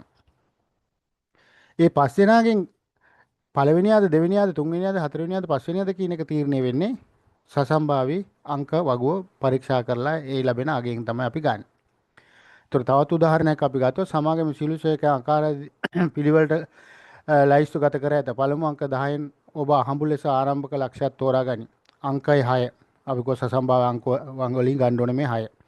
අංක 6 සෙල් ලයිස්තුවේ සෑම 10 වන පුද්ගලයන් තෝරාගනු ලැබේ. 6 16 26 36 ආදී වශයෙන් පුද්ගලයන් 100 දෙනෙක් ඉන්නවා නම් ඒකට මොන හරි ඉන්න ප්‍රමාණය අපිට නියදියක් හැටියට තෝරා ගන්න පුළුවන්. එතකොට සාමාන්‍යයෙන් කරන පිළිවෙල තමයි ක්‍රමානුකූල රටාවේදී ওই කාරණාව අපි තෝරා ගැනීම සිදු කරන්නේ.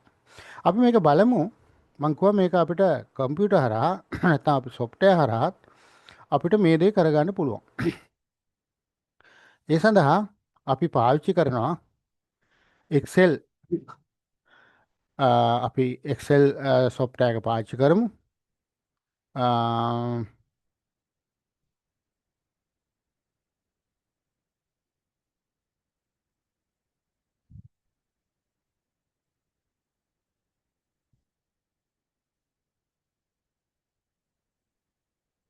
අපි Excel software එකට අපි දාගත්තා ළමයින්ගේ නම් 50ක් ළමයි 50 දෙනෙක් ඉන්න පන්තියක් ගමු උදාහරණයක් ඇටියට මේ තියෙන්නේ ළමයි 50 දෙනාගේ නම් මොනවා හරි ඉස්කෝලේක හරි විශ්වවිද්‍යාලයක හරි කොහේ හරි තැනක ඉන්න ළමයින්ගේ 50ක නම් මේ අපි හිතමු සාමාන්‍ය පෙළ පන්තියේ ඒ ශ්‍රේණියේ ළමයි 50 දෙනෙක් ඒ 50 දෙනාගෙන් අපිට 10 දෙනෙක් තෝරගන්න ඕන කියලා අපි හිතමු. එතකොට අපි මුලින්ම කරන්නේ මේ නම් ඉදිරියෙන් 1 2 3 4 5 50 දක්වා දාන්න ඕන. මං Q number නැත්තම් question number හරි මොකක් හරි එකක් දාලා නැත්නම් අපි දාමු මේක student number කියලා. students number කියලා අපි ගන්නවා. ඒක 1 සිට 50 දක්වා අපි දාන්න ඕන. අපි හිතමුකෝ ග්‍රාමදාරි වසමක පවුල් ඉන්නවා 850ක්. ඒ 850 අපි එකේ ඉඳලා 850 දක්වාම දාන්න ඕන. එතකොට මේකට මේ ඇත්තටම නම් Excel වලට ගේන්න අවශ්‍යතාවයක් නැහැ. මම මෙතන ගෙනාවට. දැන් උදාහරණයක් ඇටියට අපි ග්‍රාමදාරි වසමක පවුල් 850ක් ඉන්න තැනින් අපිට පවුල් 50ක් තෝරගන්න ඕන වුණාම අපි කරන්නේ ග්‍රාමදාරිතුමා ළඟට ගිහිල්ලා එතුමාගෙන් ඉල්ල ගන්නවා ඡන්ද නාම ලේඛන. නැත්නම් හවුස්හෝල්ඩ් ලිස්ට් එක. අපි කරන්නේ හවුස්හෝල්ඩ් ලිස්ට් එකේ එකේ ඉඳලා 850 දක්වා නම්බර් කරනවා. ඒ එක්කෙන එක එක හවුස්හෝල්ඩ් එකට අපි නම්බර් එකක් දෙනවා. එකේ ඉඳලා 850 දක්වා. දැන් අපිට ඕනේ එකේ ඉඳලා 850 ඉලක්කම් ටික විතරයි. ඉතින් Excel එකට ඇවිල්ලා අපිට එකේ ඉඳලා 850 දක්වා ඉලක්කම් ටික ටයිප් කරන්න තියෙන. ඒක අපිට ලේසියෙන් කරන්න පුළුවන් 1 2 දාලා මම හිතන්නේ මේක කවුරුත් දන්න දෙයක්. මෙහෙම දාලා අපිට ඕන තරම් ප්‍රමාණයකට මේක ඇදගෙන යන්න පුළුවන් 850 නෙවෙයි ඕන ගානකට. ඉතින් එච්චරයි අපිට ඕන වෙන දෙයක් ඕන නැහැ. නමුත් මෙතන මම නිකන් ඔයගොල්ලන්ට පෙන්නන්න නම් ටිකක් දාගත්තා. නම් ටික අත්‍යවශ්‍යම එකක් නෙවෙයි. මොකද නම් ටික මෙතනට ගෙනාවට මේ කරන ක්‍රමවේදයට මම නම පාවිච්චි වෙන්නේ නැහැ. මම මේ SN ස්ටුඩන්ට් නම්බර් එක තමයි නැත්නම් අපි ගෘහ මූලික අංකය හරි මොකක් හරි දෙයක් තමයි පාවිච්චි කරන්නේ. ඒකේ ඉඳලා තියෙන ඉලක්කම් ටික විතරයි. හරි. දැන් අපි යනවා මේ Excel වල තියෙනවා මේ data කියලා එකක්. ඒ data වල තියෙනවා data analysis කියලා එකක්. මේ data analysis එක යටතේ අපි තියෙනවා සංඛ්‍යාන විද්‍යාත්මක විශ්ලේෂණ ක්‍රම. මේවා මම ඉදිරියේදී ඉදිරිපත් කරන වීඩියෝ මාලාව හරහා විශේෂයෙන්ම සංඛ්‍යාන විද්‍යාත්මක දත්ත Excel සහ SPSS හරහා කොහොමද ඇනලයිස් කරන්නේ කියන කාරණාව යටතේ මේ data analysis box එකේ තියෙන ගොඩක් දේවල් මම පාවිච්චි කරනවා. දැනට මම මේකෙදි පාවිච්චි කරන්න බලාපොරොත්තු වෙන්නේ මේ sampling කතා කරන නිසා මේ data මේ box එකේ ඇතරම තියෙන analysis tools තමයි තියෙන්නේ. උදාහරණයක් ඇටියට අපි සංඛ්‍යාන විද්‍යාවේ එක් part එකක් තියෙනවා descriptive statistics. descriptive statistics අපිට ඕන විශේෂයෙන්ම mean median mode standard deviation වගේ දෙයක් ඕන නම් අපි මේක තමයි පාවිච්චි කරන්නේ. අපි ඒවා පස්සට බලමු.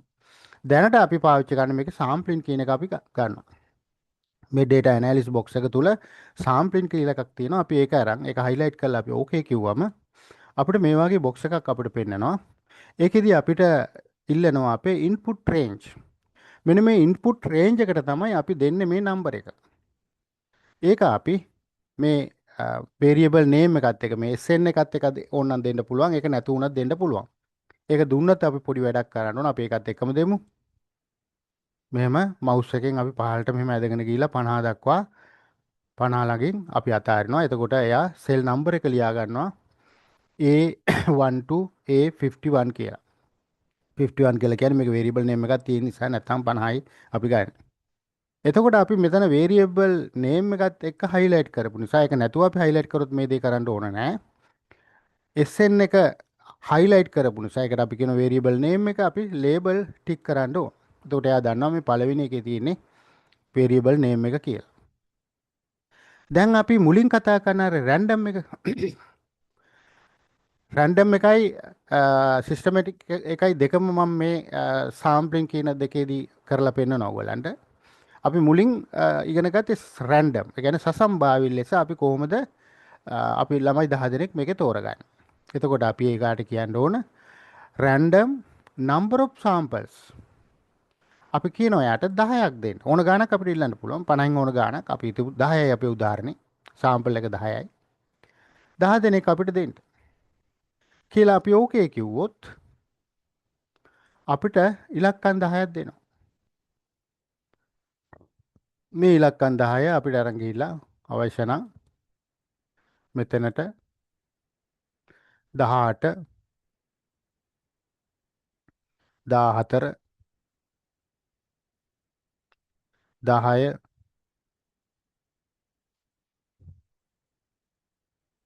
1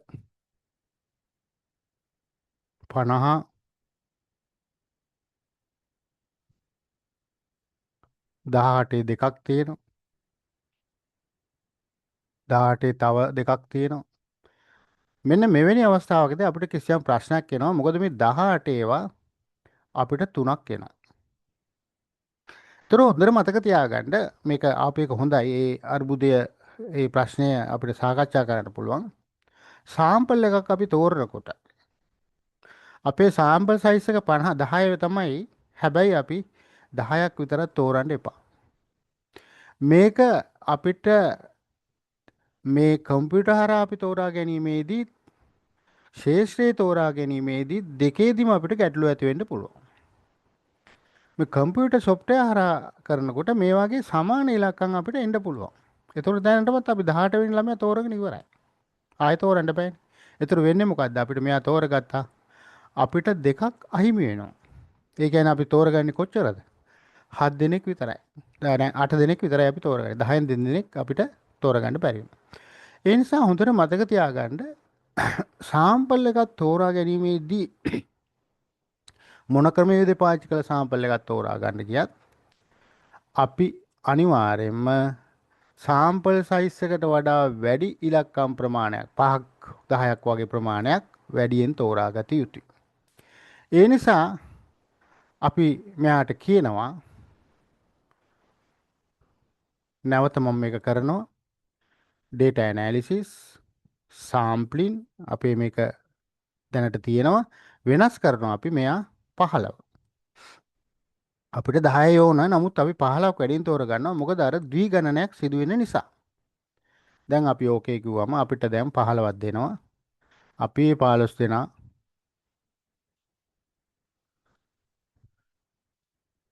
මෙතෙන්ට ගෙනාවම අපිට දැන් 10 දෙනෙක් තෝරගන්න පුළුවන්. එතකොට මේ ටික අපි නැවත කරන්න ඕන. 19 වෙනි අපි ගන්නවා.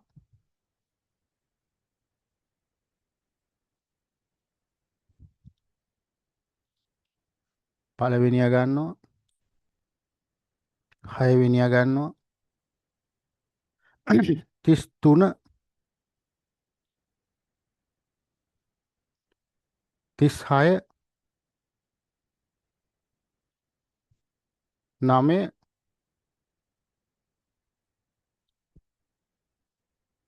22 49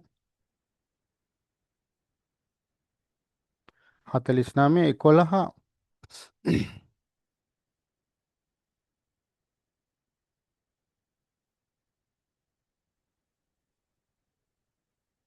4 45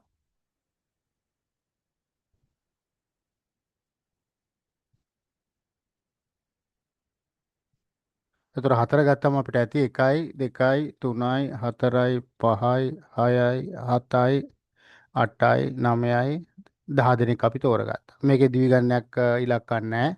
ඔව් නෑ ඒ තියෙනවා 9 දෙකක් අපිට තියෙනවා. ඒ වගේම 33 දෙකක් තියෙනවා. නමුත් අපි මුල් 10 දෙනා තෝරාගත්තට පස්සේ අපිට ඉතිරි ටික අපිට එහෙමම තියන්න පුළුවන්. නමුත් තෝරා ගැනීමේදී අපි 10කට වඩා වැඩි ගණනක් තෝරගන්න ඕන. අපි සාම්පල් සයිස් එකට වඩා වැඩි ගණනක් තෝරගන්න ඕන කියන කාරණාව මෙතන එන ටෙක්නිකල් ප්‍රශ්නයක්. ඒක එයා තෝරගන්නකොට එයා තෝරගන්න විදිහේ කම්පියුටර් හරහා. ඒතර අපි කරන්නේ ඊට වඩා වැඩි ගණනක් අරන් අපිට අවශ්‍ය ප්‍රමාණය විතරක් අපි සිලෙක්ට් කරගන්නවා. දැන් අපිට ඕගොල්ලන්ට පේනවා සසම්බාර ලෙස ගත්තම කිසි පිළිවෙලක් නැහැ. නමුත් පන්තියේ 50 දෙනෙක්ගෙන් අපි 10 දෙනෙක් තෝරගෙන තියෙනවා. දැන් මේක අපි ක්‍රමානුකූල රටාවට ගියාම වෙනස බලමු අපි. මේ සසම්බාර ලෙස අපි Excel හරහා අපි තෝරා ගැනීම කරේ. අපි ක්‍රමානුකූල රටාවට ගියාම අර අපි ගත්ත උදාහරණයම ගමු 50න් අපි 10 දෙනෙක් තෝරා ගැනීම තමයි මේකෙදිත් අපි කරන්නේ. එතකොට අපි නැවත යනවා data analysis data analysis sampling මේ කතාවම තමයි අපේ ඒ ඉලක්කම් ටිකම තමයි. නමුත් අපි රැන්ඩම් නෙවෙයි අපි පාවිච්චි කරන්නේ මේ පීරියොඩික් කියනක තමයි අපි පාවිච්චි කරන්නේ. සිස්ටමැටික් කියලා වචනයක් නැහැ. පීරියොඩික් කියලා තියෙන්නේ. ඒතර මේ පීරියොඩික් එකේදී පීරියඩ් එක අපි අහනවා. මෙන්න මේ පීරියඩ් එකට අපි දෙන්න ඕන k සමානයි ඉලක්කම. කොහොමද අපි k හොයාගත්තේ? පොපියුලේෂන් එක බෙදීම සාම්පල් එක. ඒතර පොපියුලේෂන් එක මේ උදාහරණේ 50යි, සාම්පල් එක 10යි, 50 බෙදීම 10 සමානයි 5යි. එහෙනම් මෙතෙන්ට 5 දුන්නාම පීරියඩ් එක 5 දෙනාගෙන් එක්කෙනෙක් තෝරගන්න. පළවෙනි 5 දෙනාගෙන්, දෙවෙනි 5 දෙනාගෙන් ආදි ලෙස අවසාන 5 දෙනාගෙන් එක්කෙනෙක් තෝරගන්න කියන කතාව තමයි අපි කියන්නේ. ඒතර k සමානයි සාධකේ තමයි අපි මේ පීරියඩ් එක කියලා අපි කියන්නේ. කියලා අපි ඕකේ කිව්වොත් අපිට දෙනවා 5 10 15 20 25 30 35 40 45 50. දැන් අපි 5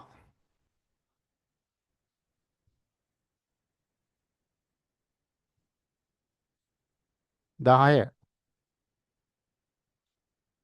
15 20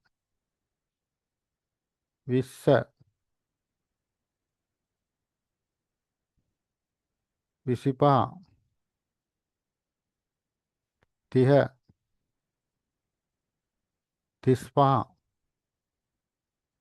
35 40 45 45 විතර දාවේ 50ක් තියෙනවා 50. දැන් බලන්න සසම්භාව්‍ය ලෙස අපිට කිසියම් පිළිවෙලක් තිබුණේ නැහැ. ක්‍රමානුකූලව අපි ගන්නකොට සෑම 5 දෙනාගෙන් එක්කෙනෙක් තෝරාගෙන මෙයා තියෙනවා. එතකොට මුළු ලිස්ට් එකේම හරස්කඩක් හැටියට අපිට ළමයින් තෝරා ගැනීමේ හැකියාවක් තියෙනවා. එතකොට ළමයි විතර නැහැ ගෘහ මූලිකයන් වෙන්න පුළුවන්, වෙනත් මොනවා හරි දේවල් වෙන්න පුළුවන්, භෞතික සාධක වෙන්න පුළුවන්. ඕනම දෙයක් අපිට මේ විදිහට ක්‍රමානුකූල නියදීමේ යටතේ අපිට තෝරා ගැනීමේ හැකියාව තියෙනවා. මම හිතනවා ඒක තේරෙන්න ඇති කියලා ඔයගොල්ලන්ට.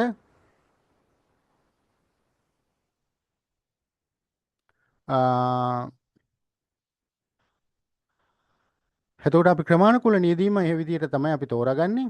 ඊළඟට අපි තුන්වෙනි සම්භාවිතා නියදීම යටතේ කතා කරන අපි තුන්වෙනි නියදි ක්‍රමයට අපි එනවා. ඒ තමයි ස්තර කෘත්ත එහෙම නැත්නම් ස්තර නියදීම ස්ට්‍රැටිෆයිඩ් සෑම්පලින් මෙතඩ් කියලා අපි කියන්නේ.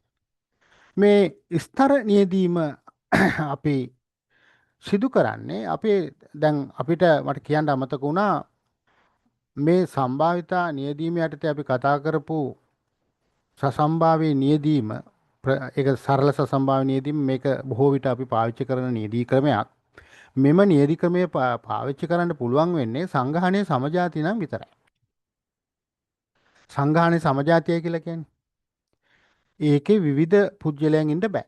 දැන් උදාහරණයක් ඇටියට අපි ගත්තොත් එහෙම සාමාන්‍ය පෙළ පන්තියක් ගත්තොත් ඒ පන්තියේ ගැහණු පිරිමි ඉන්න පුළුවන්.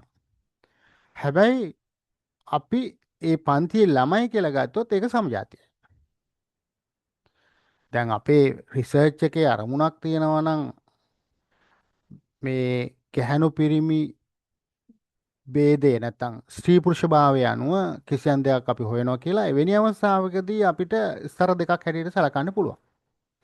එහෙම නොමැති අවස්ථාවකදී අපි පන්ති කාමරයක් ගත්තොත් ඒක සමජාතී තත්වයක් කියලා අපි කියනවා. දැන් උදාහරණයක් ඇටියට අපි ගත්තොත් එහෙම විශ්වවිද්‍යාලයේ ළමුන් කිව්වම ඒක සමජාතියයි. විශ්වවිද්‍යාල ළමයි. හැබැයි අපේ පර්යේෂණය තුල අරමුණක් තියෙනවා නම් මේ විශ්වවිද්‍යාල ළමයි ගැන අපි මොනවා හරි කරන පර්යේෂණය ඉයර් එක අනුව වෙනසක් හරි මොනවා හරි සම්බන්ධතාවයක් තියෙනවද කියලා බලන්න.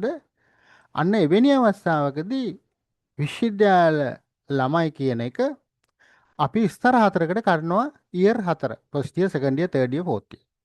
එහෙම නැතුව නිකම් පොදුවේ අපි විශ්වවිද්‍යාල ශිෂ්‍යෝ ගැන නම් අපි සමීක්ෂණය කරන්නේ සමස්ත විශ්වවිද්‍යාල අපි කතා කරන මොන හරි සාම්පල් එකක් ගන්න පුළුවන් මේකේ. ඒ කතා කරන తত্ত্বය තුල විශ්වවිද්‍යාල ළමයි සමජාතියයි. හරි. අපිට ග්‍රාමදාරී වසමක ඉන්න පවුල් සංඛ්‍යාව ගැන අධ්‍යයනයක් කරන්න පුළුවන්. හැබැයි අපි ඒ ග්‍රාමදාරී වසම එතකොට එවැනි අවස්ථාවකදී ඒ සමජාතියයි. හැබැයි අපි ග්‍රාමදාරී වසමේ ඉන්න ජාතීන් අනුව වෙනස්කම් මොන හරි කතා කරනවා නම් අපිට එහෙම අරමුණක් තියෙනවා නම් අපේ පරිශ්‍රණය තුල එවැනි අවස්ථාවකදී අපි ග්‍රාමදාරී වසමක ස්තර තුනකට කඩකනවා. සිංහල, ද්‍රවිඩ, මුස්ලිම් හැටියට ඒ ඉන්න කාණ්ඩ අනුව. ඒ නිසා මේ සසම්භාවී නීති ක්‍රමයට අපිට ගන්න පුළුවන් සමජාතීය තත්ත්වයක් පමණයි. අපේ පොපියුලේෂන් එක ස්තර අනුව හඳුනාගෙන ඒ අනුව විග්‍රහයකට නම් අපි යන්නේ. අපි ඒ සඳහා අපිට තෝරගන්න වෙන්නේ මේ ස්ට්‍රැටිෆයිඩ් සාම්ප්ලින් මෙතඩ් එක ගැන හෙවත් නැත්නම් ස්තර නියදීම තමයි අපි ගන්න. ඒතර සංග්‍රහණයේ අදාළ උපකාණ්ඩ ස්තර වලට බෙදා ඇති අතර එක් එක් උපකාණ්ඩෙන් අහඹු නියදියක් ලබා ගනි. දැන් උදාහරණයක් ඇටියට අපි ග්‍රාමදාරී වසමක ඉන්නවා ජාතීන් තුනම නියෝජනය කරන පුද්ගලයන් සිංහල, ද්‍රවිඩ, මුස්ලිම් කියලා අපි හිතමු. ඒගොල්ලෝගේ ඒ ජාතීන් අනුව තමයි අපි මොනවා හරි පරීක්ෂණයක් සිදු කරන්නේ. ඒගොල්ලන්ගේ තියෙන සංස්කෘතික ලක්ෂණ හරි මොනවා හරි දේවල් අපි වෙන්න පුළුවන්, සමාජීය ලක්ෂණ වෙන්න පුළුවන්. ඒ වගේ වෙනස්කම් මොනවා හරි අධ්‍යයනය කරන්නේ. එවැනි අවස්ථාවකදී අපිට සංග්‍රහණයේ ස්තර තුනකට කඩලා ඒ ස්තර තුනෙන් සසම්භාව්‍ය ලෙස අපි තෝරගන්න. ස්තර තුන කැඩුවට පස්සේ සිංහල කියන එක සමජාතියයි. ද්‍රවිඩ කියන එක සමජාතියයි. මුස්ලිම් කියන එක සමජාතියයි. ඒතකොට සමජාති තත්ත්වයේ තුල විතරයි අපි කිව්වේ සසම්භාවීව ගන්න පුළුවන් කියලා. ඒ නිසා මුලින්ම අපි ග්‍රාමදාරී වශයෙන් ඉන්න පවුල් සංඛ්‍යාව ජාතීන් අනුව කොටස් තුනකට වෙන් කරනවා. ඒවා ස්තර නියදීම.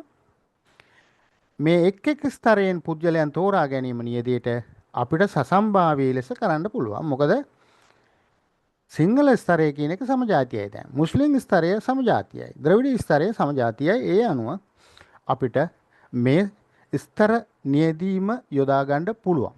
ඒ කියන්නේ තමන් පාවිච්චි කරන පොපියුලේෂන් එක, තමන් භාවිතා කරන පොපියුලේෂන් එක විවිධ ස්තර වලට අනුව බෙදලා තියෙනවා නම් සහ ඒ විවිධ ස්තර පිළිබඳ අපි විග්‍රහයකට යෙදෙන යනවා නම් අපි ස්තර නියදීමට අපි යන්න ඕන.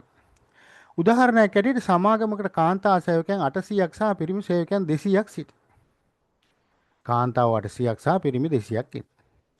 නියදිය සමාගමේ ස්ත්‍රී පුරුෂ සමතුලිතතාවය පිළිබඳ කරන බව සාතික කිරීමට ඔබට අවශ්‍ය වේ. දැන් අපිට මේක ස්ත්‍රී පුරුෂ භාවයක් පිළිබඳ කතාවක් තියෙනවා. ඒ අනුව විග්‍රහයකට අපිට යන්න වෙනවා. එබැවින් ඔබ ස්ත්‍රී පුරුෂ භාවය මත පදනම්ව සංගාහන ස්තර දෙකට වර්ග කරයි. එහෙනම් අපිට පැහැදිලිව මේකේ ස්තර දෙක අපිට හඳුන ගන්න ආරෝ මම ග්‍රාමදාරී වශයෙන් අපි ජාතීන් අනුව තුනක් ඉන්නවනම් තුනකට වෙන් කරා වගේ මේක අපිට දෙකකට කඩා ගන්න වෙනවා. මොකද මේකෙදී අපි සලකා බලන්නේ සමාගමේ ඉන්න කාන්තා සේවකයන් සහ පිරිමි සේවකයන් කියන ස්තර දෙක පමණයි. ඒ නිසා ස්තර දෙකකට අපි වෙන් කරනවා. ඊනිපස්සේ ඔබ සෑම කණ්ඩායමකින් අහඹු නියදීමක් පාවිච්චි කරයි. දැන් අපිට ස්ත්‍රියට කාන්තාවන් 800න් කිසියම් ප්‍රමාණයක් අපි තෝරගන්න ඕන. පිරිමි සේවකයන්ගෙන් කිසියම් ප්‍රමාණයක් අපි තෝරගන්න ඕන. කාන්තාවන් 80ක් සහ පිරිමි 20ක් අපි 10%ක වගේ ප්‍රමාණයක් මේ නියදියට අපි ගන්නෙ. එතකොට 800න් 10% කියලා කියන්නේ 80ක්. 200න් 10% කියලා කියන්නේ 20ක්. එතකොට 10%ක නියදියක් තෝරාගෙන කාන්තාවන් 80ක් සහ පිරිමින් 20ක් තෝරා ගනි. එමගින් ඔබට පුජ්‍යලයන් 100ක නියෝජිත නියදියක් ලැබේ. එතකොට මුළු සමාගමෙන්ම 80 ධන 20 සමාන 100ක නියදියක් අපිට ලැබෙනවා. එතකොට මේ 80 දැන් ඉස්සර දෙකට අපි කඩාගත්ත 800 සහ 200 කියලා ස්ත්‍රී පුරුෂ භාවය අනුව. එතකොට ස්ත්‍රීගෙන් මේ 80 තෝරා ගන්න අපි සසම්භාවී අංක වගුව පාවිච්චි කරලා තමයි අපි කරන්නේ. මේ 200න් 20 තෝරා ගන්න පිරිමින්ගේ ඒ 20 තෝරා ගැනීමේදී අපි සසම්භාවී අංක වගුව පාවිච්චි කරලා එහෙම නැත්නම් මම අර පෙන්වුවා වගේ Excel හරහා අපිට මේ 20 දෙනා සසම්භාව්‍ය ලෙස තෝරා ගන්න පුළුවන්. එතකොට අපිට අවශ්‍ය වෙන්නේ 1 ඉඳලා 800 දක්වා කාන්තා ඉන්න අයගේ ලිස්ට් එකක් හදාගන්න, පිරිමි 200 දෙනාගේ ලිස්ට් එක හදාගන්න. එතකොට කාන්තාවන් 800 1 ඉඳලා 800 නම් කරන්න, පිරිමි සේවකයන් 1 ඉඳලා 200ට නම් කරන්න. එතකොට 800න් අපි 80ක් තෝරලා දෙන්න කිව්වම එයා තෝරලා දෙයි. මං කිව්වා 80ක් තෝරනකොට ඊට වඩා වැඩි ප්‍රමාණයක් තෝරන්න. මොකද ද්වි ගණනයක් එන නිසා. ඒ වගේ මේ 200න් 20ක් තෝරලා දෙන්න කිව්වම අපිට කම්පියුටර් හරහා තෝරලා දෙයි. මැනුවලි අපි කරනවා නම්, අතින් අපි කරනවා නම් සසම්භාව්‍ය අංක වගුවක් පාවිච්චි කරනවා. ඔයගොල්ලන්ට මේක කරන්න පුළුවන්. හරි. පොඩි වැඩකට නම් අපිට අතින් කරන්න පුළුවන්. නමුත් සාමාන්‍ය අපි රිසර්ච් එකකදී විශාල පොපියුලේෂන් එක සහ විශාල නියති ප්‍රමාණයක් අපි හොයන්න ඕන නිසා ඒ සඳහා අපිට සොෆ්ට්වෙයාර් පාවිච්චි කිරීම මම හිතන්නේ වඩා පහසුවක් ගෙන දෙන්න පුළුවන්. එතකොට මේ ඉස්තර මේක තමයි පොපියුලේෂන් එක. දැන් මේ පොපියුලේෂන් එකේ අපිට තියෙනවා පැහැදිලිව ස්තර තුනක්. මේ නිකන් නිල් පාට එක, රතු පාට සහ කොළ. එතකොට මේ ස්තර තුන දැන් අපි දන්නවා. දැන් මේ ග්‍රාමධාරී වසමක ඉන්න අපි හිතමු මේ නිල් පාට එක තමයි සිංහල, මේ පාට නිකන් කහ පාටකින් කහ පාට එක මුස්ලිම්, කොළ පාට එක නිල් ද්‍රවිඩ කියලා අපි ගත්තොත් එහෙම මේ පොපියුලේෂන් එකේ මේ ඔක්කොම ඉන්නවා මිශ්‍රව. අපි වෙන් කර ගන්නවා ස්ට්‍රාටා, එහෙම නැත්නම් මේවට අපි කියනවා ස්තර කියලා. ස්තර තුනකට වෙන් කරා සිංහල, මුස්ලිම්, ද්‍රවිඩ කියලා. දැන් මේ ස්ට්‍රාටා එකේ නැත්නම් මේ ස්තරේ සිංහල එකෙන් අපි කිසියම් ප්‍රමාණයක් අපි තෝරගන්න. මේකෙන් කිසියම් ප්‍රමාණයක් අපි තෝරගන්නවා. මේකෙන් කිසියම් ප්‍රමාණයක් තෝරන මේ තියෙන එතකොට සාම්පල් එක මේ පොපියුලේෂන් එක කොටස් තුනකට වෙන් කරගත්තා. ඒ කොටස් තුන නියෝජනය වෙන විදිහට සාම්පල් එකක් තෝරාගත්තා. දැන් අපි හිතමු මේකේ ඉලක්කම් අනුව අපි විග්‍රහයක් කරොත් අපි මේකේ හිතමු පොපියුලේෂන් එක 1000ක් ඉන්නවා කියලා. 1000න් 500ක් මේ 500ක්ම ඉන්නේ සිංහල, 300ක් ඉන්නවා මුස්ලිම්, ද්‍රවිඩ 200ක් ඉන්නවා. එතකොට 500යි 300යි 200යි. දැන් මේ ඉන්න පොපියුලේෂන් එකට සමානුපාතික ලෙස අපි මේ සාම්පල් එක ගත්තා නම් අපි මේ 500 අපි හිතමුකෝ අපිට ගන්න ඕන කියලා සාම්පල් එක 1000න් අපි හිතමු 100ක් ගන්න ඕන කියලා.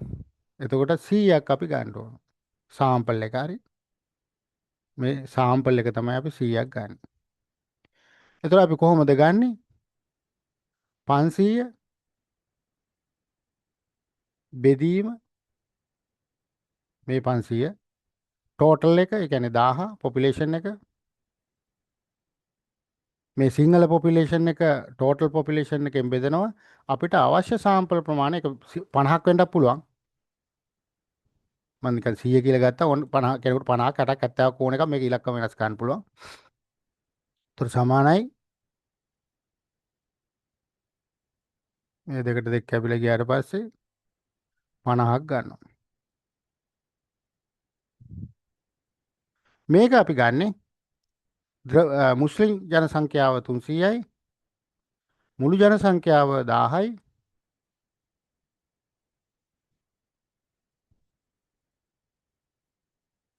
වැඩි කරා සාම්පල් ප්‍රමාණය. මේක 100ම වෙන්න ඕනේ නැහැ, ඕන එකක් වෙන්න පුළුවන්. තමන්ට කැමති ප්‍රමාණය. මම මෙතන 100ක් ගන්නවා කියන එක අදහස් කරේ සමානයි 30යි. ආදි ලෙස 200 බෙදීම 1000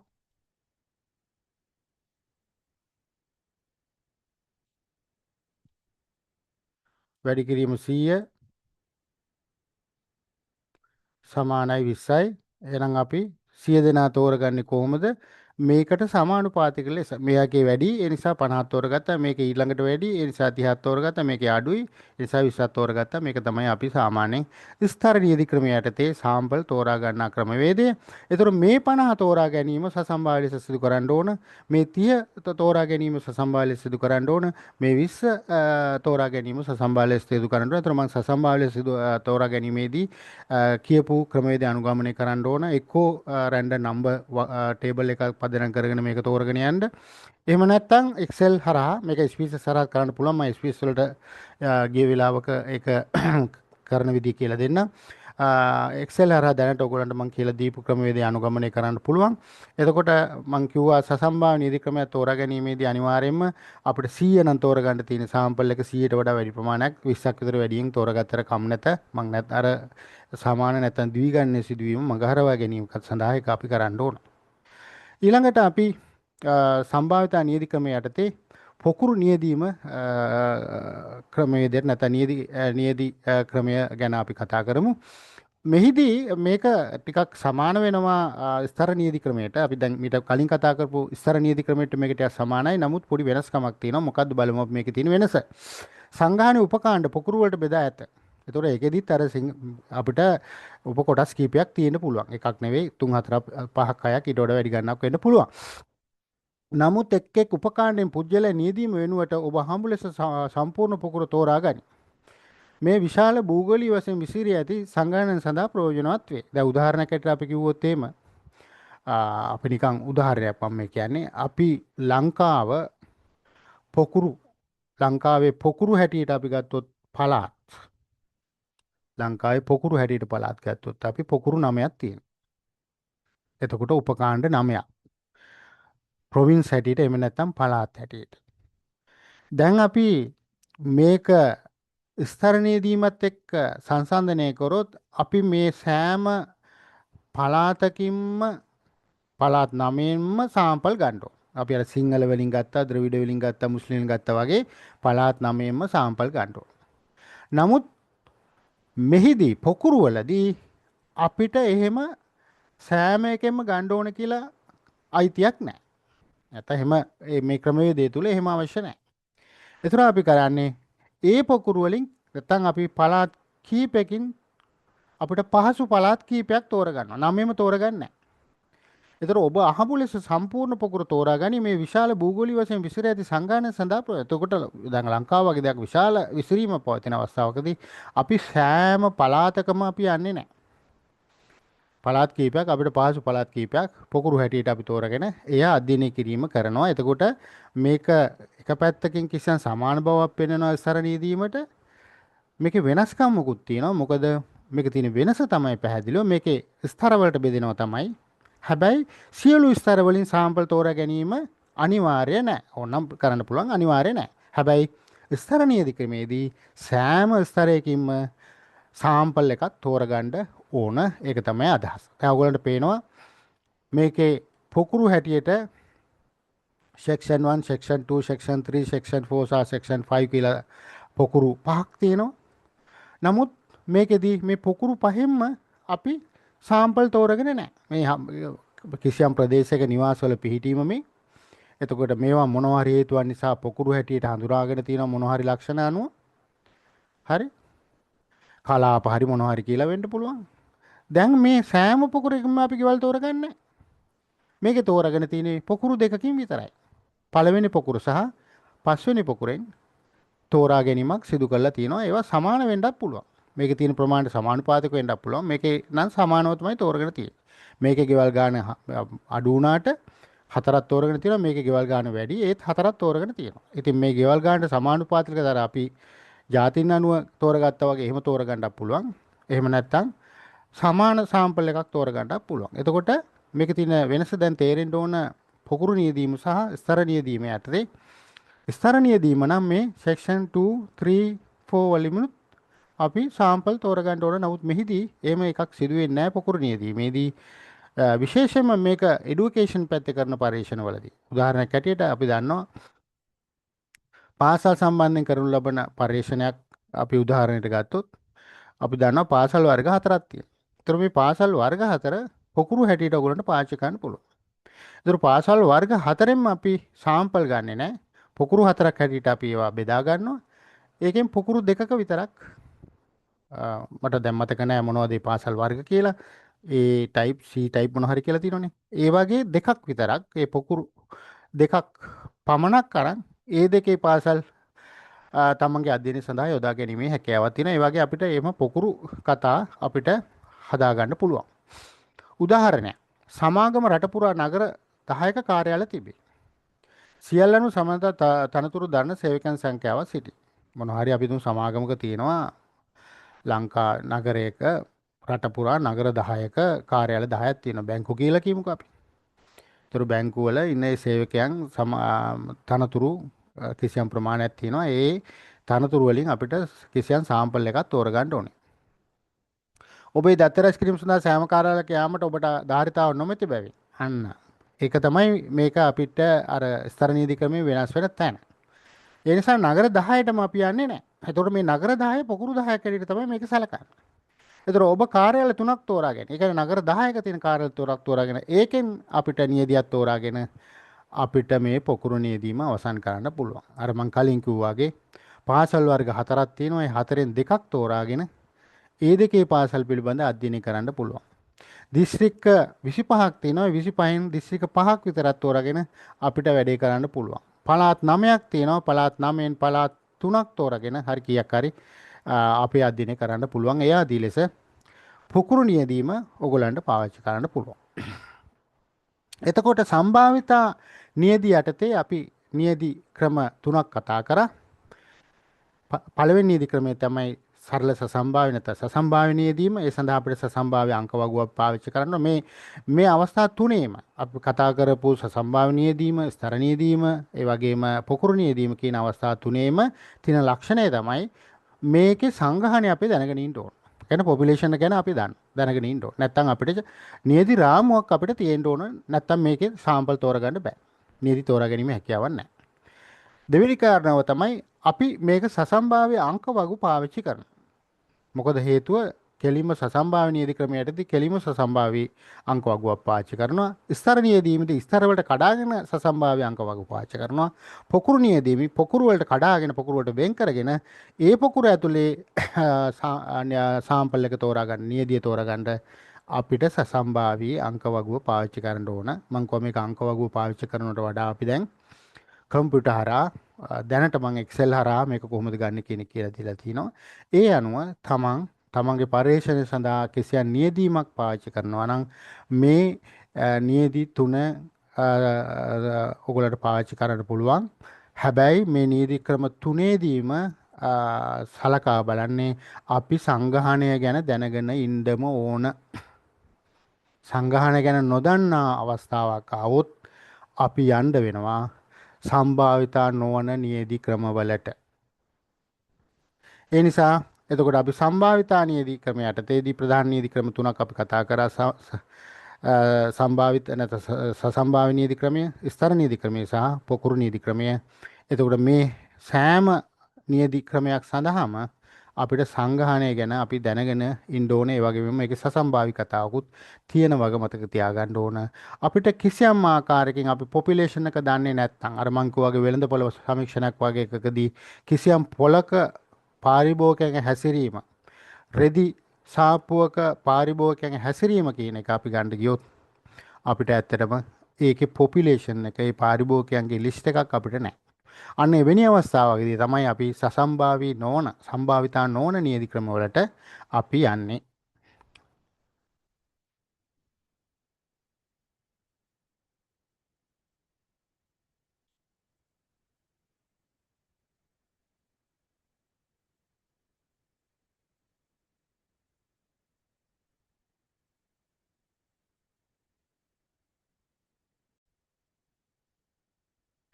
සම්භාවිතා නොවන නියදීම යටතේ අපි අපේ පොපියුලේෂන් එක ගැන අපි දන්නේ නැහැ.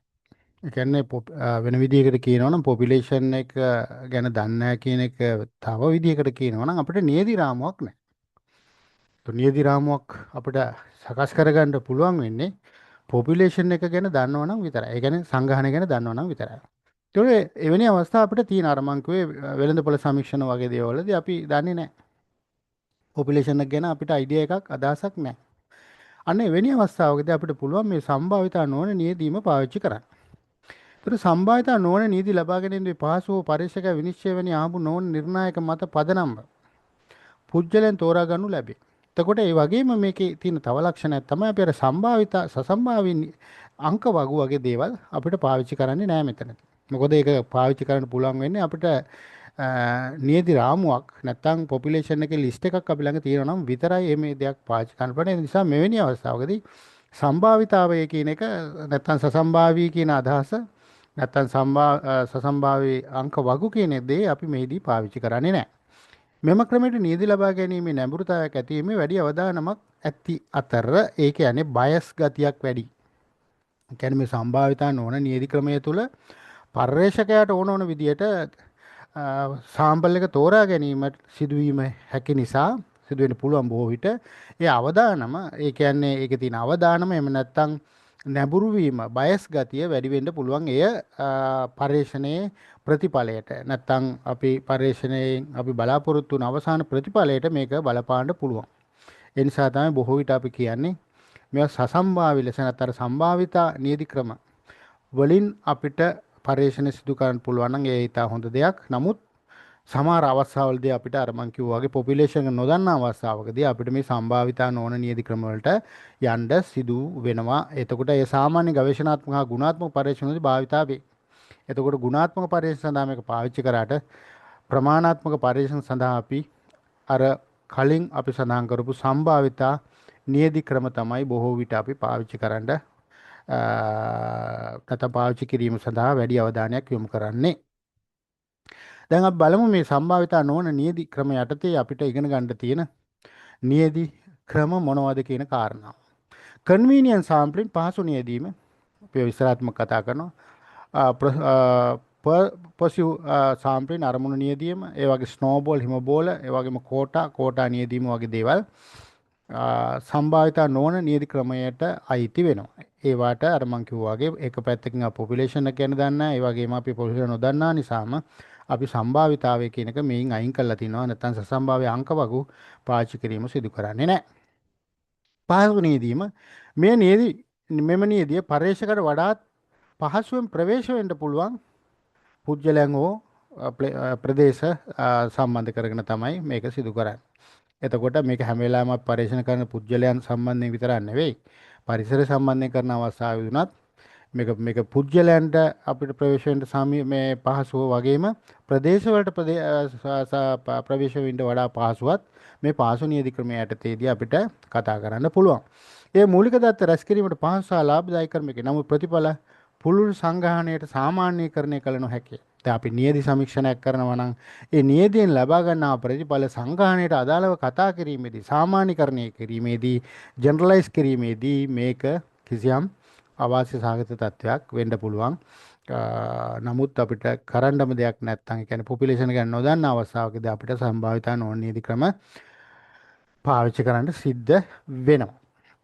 ඒතර පහසුව තමයි පර්යේෂකයාගේ පහසුව තකා පුජ්‍යලයන්ට හෝ කිසියම් ප්‍රදේශවලට පහසුවෙන් ළඟා වෙන්න පුළුවන් ප්‍රදේශ පමණයි මේදී නැත්නම් පහසුවෙන් ළඟා කරගන්න පුළුවන් පුජ්‍යලයන් පමණයි මේකෙදී නියදියට සම්බන්ධ කර ගැනීම සිදු කරන්නේ.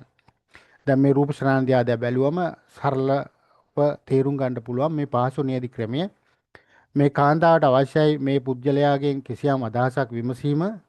එයාගේ තියෙන පහසුව කොච්චරද කිව්වොත් මේ සඳලු තලේ නැත්තම් මේ උඩ තට්ටුවේ ඉඳලා පහළට බැලලා මෙතෙන්ට අවිල්ලවත් අහන්න නැතුව උඩ ඉඳලම තමයි විමසන්නේ. ඕගොල්ලන්ට කැමති දෙයක් මේකට ප්‍රශ්නයක් ඇතුළත් කරගන්න පුළුවන්. අහන්න පුළුවන් එක දෙයක් තමයි මේ කොල්ලා බැඳලාද කියලා නැත්නම් බල්ලා බැඳලාද මොකක් හරි ප්‍රශ්නයක් අහන්න පුළුවන්. ඒ ප්‍රශ්නේ අහන්නේ මෙයාගේ මේ පිළිතුර අපේක්ෂා කරන්නේ එයා ළඟට ගිහිල්ලා නෙවෙයි එයාගේ පහසුව තමයි උඩ ඉඳලම ගන්න. මේ විදිහට පරීක්ෂණ කරන්නේ නැහැ. නමුත් මම මේ පෙන්නන්නේ පහසු නියදි කිරීම පර්යේෂකයා. මෙයා පර්යේෂකයා. මෙයා වග උත්තරකරුවා නැත්නම් රෙස්පොන්ඩන්ට් පිළිතුරු දෙන්න. එතකොට පර්යේෂකයාගේ පහසුව මේ රූප ශ්‍රාවණ තුල නිරූපණය වෙනවා. එහෙම පහසුවකින් තමයි මේ විදිහේ පහසු නෙවෙයි නමුත් එයාට සාම්පල් එක තෝරා ගැනීමට එයාට පහසු වෙන විදිහට පරීක්ෂකයාට පහසු වෙන විදිහට තෝරා ගැනීමයි පහසු නීති ක්‍රමය යටතේ සිදු වෙන්නේ. උදාහරණයක් ඔබ ඔබේ විශ්වවිද්‍යාලයේ ශිෂ්‍ය සහාය සේවා පිළිබඳ අදහස් පරීක්ෂණ කරමින් සිටින බැවින් ඔබේ සෑම පන්තියකටම පහසුව ඔබේ ශිෂ්‍ය ශිෂ්‍යයන්ගේ මාතෘකා පිළිබඳ සමීක්ෂණ සම්පූර්ණ ලෙස ඉල්ලා සිටි. මේ දත් රැස් කිරීමට පහසු ක්‍රමයකි. නමුත් ඔබ එකම මට්ටමේ ඔබ හා සමාන පන්ති ගන්නා සිසුන් පමණක් සමීක්ෂණ කළ බැවින් නීතිය ඔබේ විශ්වවිද්‍යාලයේ සියලුම සිසුන් නියෝජනය නොකරයි. දැන් අපි හිතමුකෝ පර්යේෂකයෙකුට අවශ්‍ය වෙලා තියෙනවා විශ්වවිද්‍යාලයේ අපි හිතමු විශ්වවිද්‍යාල ආචාර්යවරයෙකුට අවශ්‍යයි ආ පර්යේෂකයෙක් කියමු අපි. එයාට අවශ්‍ය වෙලා තියෙනවා ශිෂ්‍ය සහාය සේවා පිළිබඳ අදහස් විමසන්න. එතකොට එයා කරන්නේ මොකද්ද? එයා උගන්වන පන්තිවල ඉන්න ළමයින්ගෙන් මේ පිළිබඳ සමීක්ෂණයක් කරනවා. එතකොට විශ්වවිද්‍යාලයේ එයා උගන්වන පන්ති තියෙන 3ක් 4ක් වෙන්න පුළුවන්. තව පන්ති විශාල ප්‍රමාණයක් එයා උගන්වන්නේ නැතිව තියෙන්න පුළුවන්. එතකොට වෙන්නේ මොකද්ද? මුළු විශ්වවිද්‍යාලයම නියෝජනය කරන නීතියක් නෙවෙයි එයා තෝරගන්නේ. නීතියට සම්බන්ධ කරගන්නේ. ඉතින් එවැනි අවස්ථාවකදී අර පර්යේෂකයාට එහෙම නැත්නම් ආචාර්යවරයාට පහසුව මොකද්ද එයාගේ ළමයින්ගෙන් මේක ගන්න එක. වෙන ළමයින් ගන්න එක එයාට පහසු නැහැ. නමුත් එහි භයානක ප්‍රතිඵල තියෙනවා. මොකද මුළු විශ්වවිද්‍යාලයම නියෝජනය වෙන්නේ නැහැ. ඒ නිසා මේ පහසු නියදිකරණය පර්යේෂකයාට පහසු වුණාට ප්‍රතිඵලය එච්චර හොඳ වෙන එකක් නැහැ. සම්බාධන නොනීති ක්‍රමය යටතේදී අපි ඊළඟට කතා කරන්නේ කෝටා නියදීම. කෝටාවක් කියලා කියන්නේ කිසියම් සංගහනයකින් කිසියම් කොටසක් අපි තෝරා ගැනීමක් අපි කරන්නේ. සංගහන උපකාණ්ඩ වලට බෙදා ඇති අතර අර වගේම අපේ ස්තර නීති ක්‍රම වගේම බෙදිලා තියෙනවා සංගහන කොටස් වලට. එක් එක් උපකාණ්ඩය සඳහා පූර්ව නිශ්චිත කෝටාවක් සපුරාලීම සඳහා හමු නොවන පුද්ගලයන් සමූහයක් තෝරා ගන්නු ලැබේ. තෝරා ගැනීම ක්‍රියාවලිය හමු නොවන බැවින් එය තවමත් පක්ෂග්‍රාහී වීමට ගොදුරු වේ. එතකොට අපි ස්තර නීති ක්‍රමයේ වගේම පොකුරු නීති ක්‍රමයේ වගේම උපකාණ්ඩ වලට මේක බෙදීමක් කරනවා. හැබැයි පූර්ව නිශ්චිත කෝටාවක් අපි කියනවා. දැන් උදාහරණයකට අපි කිව්වොත් මේ විශ්වවිද්‍යාලයේ ශිෂ්‍යයෝ ගත්තොත් ශිෂ්‍යයන් සම්බන්ධ කරන පරීක්ෂණයකදී අපිට පූර්ව කෝටාවක් තීරණය කරන්න පුළුවන්. මොකද්ද කෝටාව? දැන් අපි දන්නවා සාමාන්‍ය විශ්වවිද්‍යාලයට එන ශිෂ්‍යයව ගත්තොත් එහෙම 90%ක් ඉන්නේ කාන්තා ශිෂ්‍යාවන් නැත්නම් ශිෂ්‍යාවන් ඉන්නේ 90%ක් 10% ඉන්නේ ශිෂ්‍යයෝ පිරිමියයි. දැන් අපිට තීරණය කරන්න පුළුවන් මේ පිළිබඳ තියෙන දැනුම පදනම් කරගෙන අපි පූර්ව කෝටාවක් අපි තීරණය කරනවා. අපි විශ්වවිද්‍යාල ශිෂ්‍යෝ සාම්පල් එකට ගන්නේ ස්ත්‍රීන්ගෙන් 90%ක් සහ පුරුෂයන්ගෙන් 10%ක් කියන කෝටාවට අනුව. මේක තමයි අර ස්තර නියති ක්‍රමය එක්ක සංසන්දනය කරාම තියෙන වෙනස. අපි කලින් තීරණය කරන කෝටාව. ඒ පිළිබඳ අපිට සංගහනය පිළිබඳ කිසියම් අදහසක් තියෙන්න ඕන. නමුත් ඒක ඉලක්කම කොච්චරද කියන එක නෙවෙයි. පොදු කතාවක් අපිට තියෙනවා. ඒ පොදු කතාව ආශ්‍රය කරගෙන අපිට පුළුවන් අපේ පොපියුලේෂන් එකේ තියෙන ස්තර කලින් තීරණය කරගත්ත කෝටාවකට ගේන්න.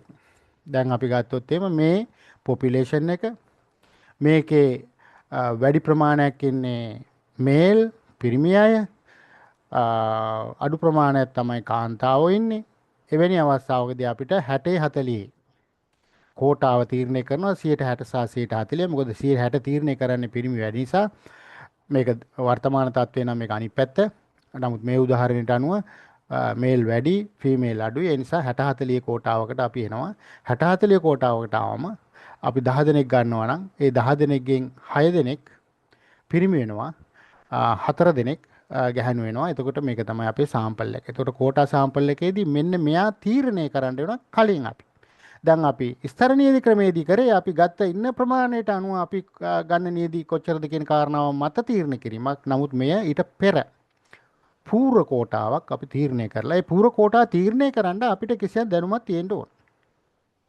දැන් අපි දන්නවා සමහර ආයතන ගත්තොත් එimhe ආයතන වල වැඩි පිරිසක් ඉන්නේ කාන්තාවෝ. දැන් විශ්වවිද්‍යාලයේ ශිෂ්‍යයන් අතර වැඩි පිරිසක් කාන්තාවන් බව අපි දන්නවා. ඒ දැනීම අපිට පරීක්ෂකයෙක් හැටියට තියෙන්න ඕන. එහෙම නැතුව අපිට කලින් තීරණය කරන්න බෑ. දැන් වෙළඳ ව්‍යාපාරිකයෝ දන්නවා මොන හරි භාණ්ඩයක් අලෙවි කරනකොට වැඩි ඒ භාණ්ඩයට ඉල්ලුම තියෙන කාගෙන්ද කියන කාරණාව දන්න. අන්න ඒ දැනුම අපිට අවශ්‍යයි. එතකොට ඒ දැනුම අපි තීරණය කරන ඉස්සරනුව ලොකු වෙනසක් නැත්නම් අපිට සාමාන්‍යයෙන් ගන්න පුළුවන්. නමුත් වෙනස්කම් තියෙනවා නම් ඒ වෙනස පිළිබඳ අදහසක් ඇතුව තමයි අපි කෝටාව තීරණය කරන්නේ. උදාහරණයක්. භූගෝල විද්‍යාව සහ ආර්ථික විද්‍යාව හදාරන විශ්වවිද්‍යාල සිසුන් වැඩසටහන සඳහා ලියාපදිංචි වී ඇත. වැඩසටහන සඳහා සිසුන් 200ක් තෝරා ගන්නේ නම් භූගෝල විද්‍යාව හදාරන සිසුන් 140 සහ ආර්ථික විද්‍යාව හදාරන සිසුන් 160 තෝරා ගැනීමට අපේක්ෂා කෙරේ. දැන් මේ 60 40 තීරණය කරන්නේ මොන පදනම මතද? ආර්ථික විද්‍යාව හදාරන සිසුන්ගේ සංඛ්‍යාවට වඩා භූගෝල විද්‍යාව හදාරන සිසුන්ගේ සංඛ්‍යාව අඩු නිසා. එතකොට භූගෝල විද්‍යාව හදාරන සිසුන් ඉන්නේ 800යි. ආර්ථික විද්‍යාව හදාරන සිසුන් 1200ක් හිටනවා නම් අන්න අපිට එතකොට අපි ඒක දන්නවා. ඒක දැනීමක් අපිට තියෙනවා. ඒ දැනීම මත 50 කෝටාවක් අපි තීරණය කරන්නේ. 40 සහ 60 කතාව තීරණය වෙනවා.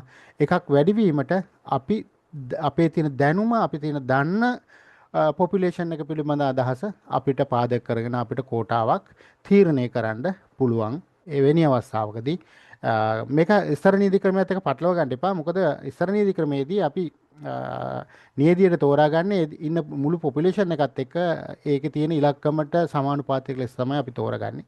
මෙහිදී අපි කලින් තීරණය කරනවා කලින් අපිට තියෙන දැනුම පාදක කරගෙන. මොකද අපිට ඉස්තර නීති ක්‍රමයේ කලින් දැනුමක් අපිට නැහැ. එහෙම දැනීමක් නැතුව තමයි අපි තියෙන තත්ත්වයන් මත අපි සාම්පල් එක තීරණය කරන්නේ. නමුත් කෝටා නියදීමේදී අපිට පෙර දැනුමක් පොපියුලේෂන් එක පිළිබඳ දැනුමක් අපිට තියෙනවා. ඒකේ ඉලක්කම් අනුව නෙවෙයි සාමාන්‍යයෙන් ඉන්න මේ ප්‍රමාණය පිළිබඳ නිකන් ඒකේ තියෙන සැකස්ම පිළිබඳ කිසියම් අදහසක් අපිට තියෙන්න ඕනේ. ඒ අනුව අපිට කෝටා නියති ක්‍රමය පාවිච්චි කිරීමේ හැකියාව තියෙනවා. ඊළඟට සම්භාවිත අනෝනීති ක්‍රමයටදී අපි කතා කරන්නේ අරමුණු විනිශ්චය නියදීම. ඒතර විනිශ්චය නියදීම ජජ්මන්ට් සාම්පලින් මෙතඩ් කියලා අපි කියනවා. මේක අරමුණු කියලා අදහසිනුත් නැත්නම් පර්පසිව් කියන අදහසිනුත් අපි පාවිච්චි කරනවා. ඒතර මේකේ අදහස තමයි පරේක්ෂකතම විශේෂඥතාවය භාවිතා කරමින් පරේක්ෂණ අරමුණු සඳහා වඩා ප්‍රයෝජනදායී විශ්වාස කරන පුද්ගලයන්ගේ නියදියක් තෝරාගන්න.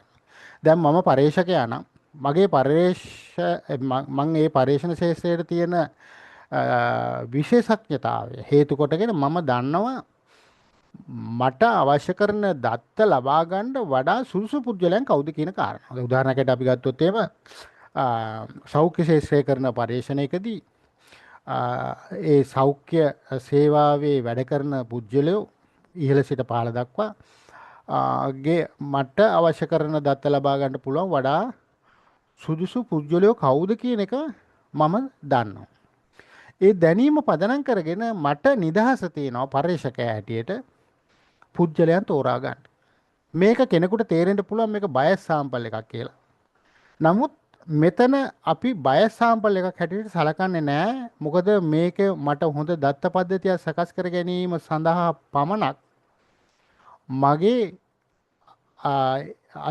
ඒකාධිකාරිය මම පිටුවා ගන්නවා. මොකද මට අවශ්‍ය අය මම තෝරගන්න. ඒකෙන් අදහස් කරන්නේ නැහැ මට පහසුවට එහෙම නැත්නම් අර මං කියන්නේ මගේ තියෙන විශේෂඥතාවය පදනම් කරගෙනම මේ මට හොඳ ඩේටාබේස් එකක් හදාගන්න ඕන කියන අරමුණින්ම ඒ සඳහා හොඳම පුද්ගලයෝ කවුද කියන කාරණාව මත පමණක් මම විනිශ්චය කරලා මගේ අරමුණට ගැලපෙන ආකාරයට පුද්ගලයන් තෝරා ගැනීමක් තමයි මේදී සිදු වෙන්නේ. ඒ නිසා කෙනෙකුට ඒ බයස් වගේ පේන්න පුළුවන්. නමුත් පරේක්ෂක හැටියට ඒක බයස් නොවීමට වග බලා ගන්න ඕන.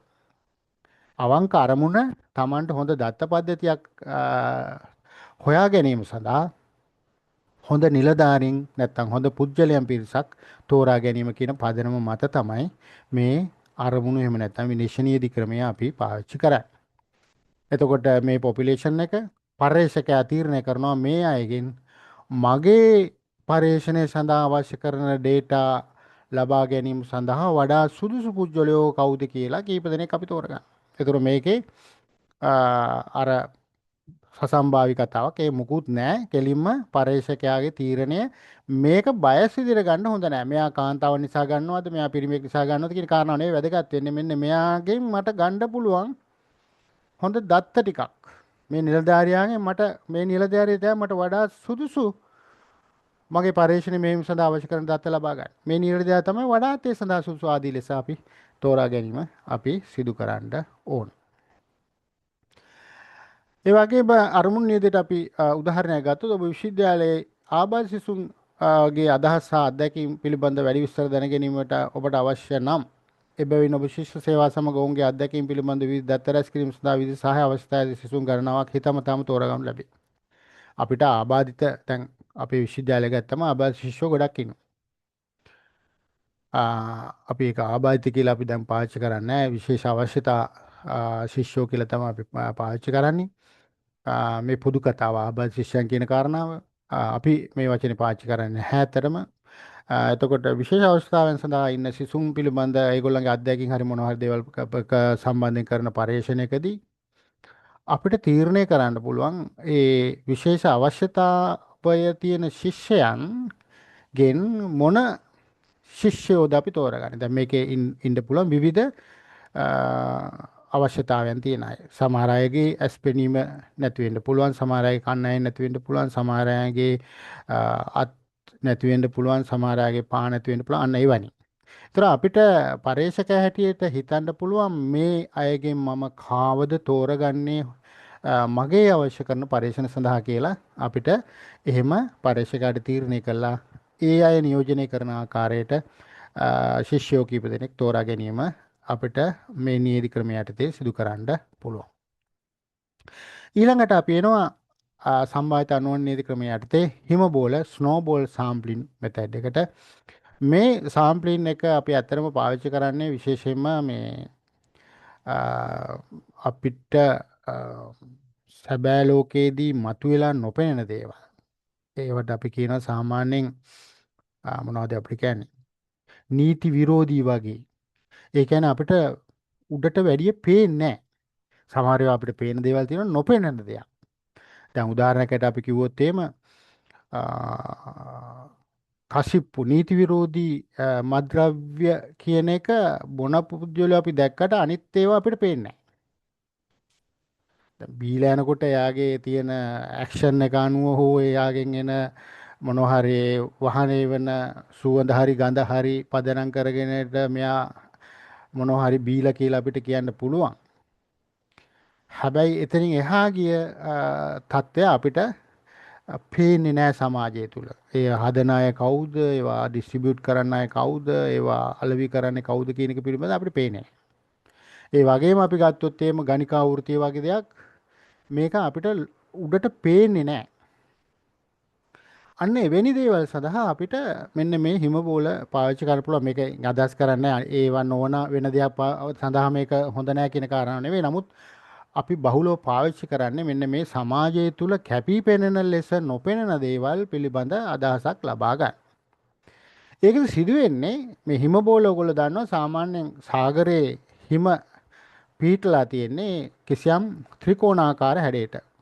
උඩට උල වගේ පෙනුනට ජලයෙන් වැඩි කොටසක් ජලයෙන් යට තමයි තියෙන්නේ. ඒ නිසා ත්‍රිකෝණාකාර හැඩයක තමයි මේක තියෙන්නේ. ඒ නිසා තමයි මේ හිම බෝල කියන කතාව එන්නේ. මේක වෙන්නේ අපිට මේකේ කවුරු හරි එක්කෙනෙක් අල්ලගන්න පුළුවන්. අපි කියමු නීති විරෝධී නැත්නම් කසිප්පු සරලව පාවිච්චි කරනවා.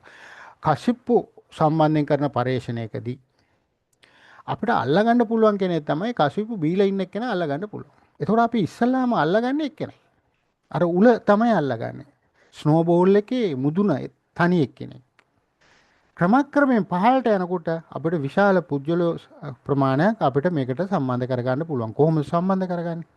මුලින් අල්ලගන්න පුජ්‍යලයාගෙන් අපි අනිත් අය පිළිබඳ තොරතුරු විමසා බැලීමක් අපි කරනවා. ඒවා ඇත්තට සරල දේවල් නෙවෙයි. මේවා පිළිබඳ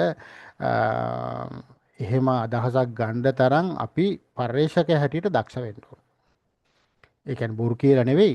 අපි පුළුවන් තරම් අපේ අරමුණ පැහැදිලි කරමින් පළවෙනි හම්බෙන පුජ්‍යලයාගේ හිත දිනාගෙන මේකට සමහර පැයෙන් දෙකකින් කරන්න පුළුවන් දේවල් නෑ. සමහර දවස් දෙක තුනක් යන්නත් පුළුවන් සමහරලාට. අපිට පුළුවන් අනිත් අය පිළිබඳ තොරතුරු ලබා ගන්න. එතකොට ඒක ක්‍රමක්‍රමයෙන් අපිට පහළට එනකොට අර ත්‍රිකෝණාකාරයේ උලේ ඉඳලා පහළට එනකොට මේක වැඩි පිරිසක් අපිට අපේ දාමයට තෝරා ගන්න පුළුවන් හැකියාව තියෙනවා. ඒතර සහභාගීන් බඳා ගන්න ලබන්නේ දාම යොමු කිරීමේ ක්‍රියාවලියක් කරා වන අතර එහිදී පවතින සහභාගීන් අධ්‍යයන නිර්ණායකට ගැලපෙන ඔවුන් දන්නා වෙනත් පුජ්‍යලයන් යොමු කරයි.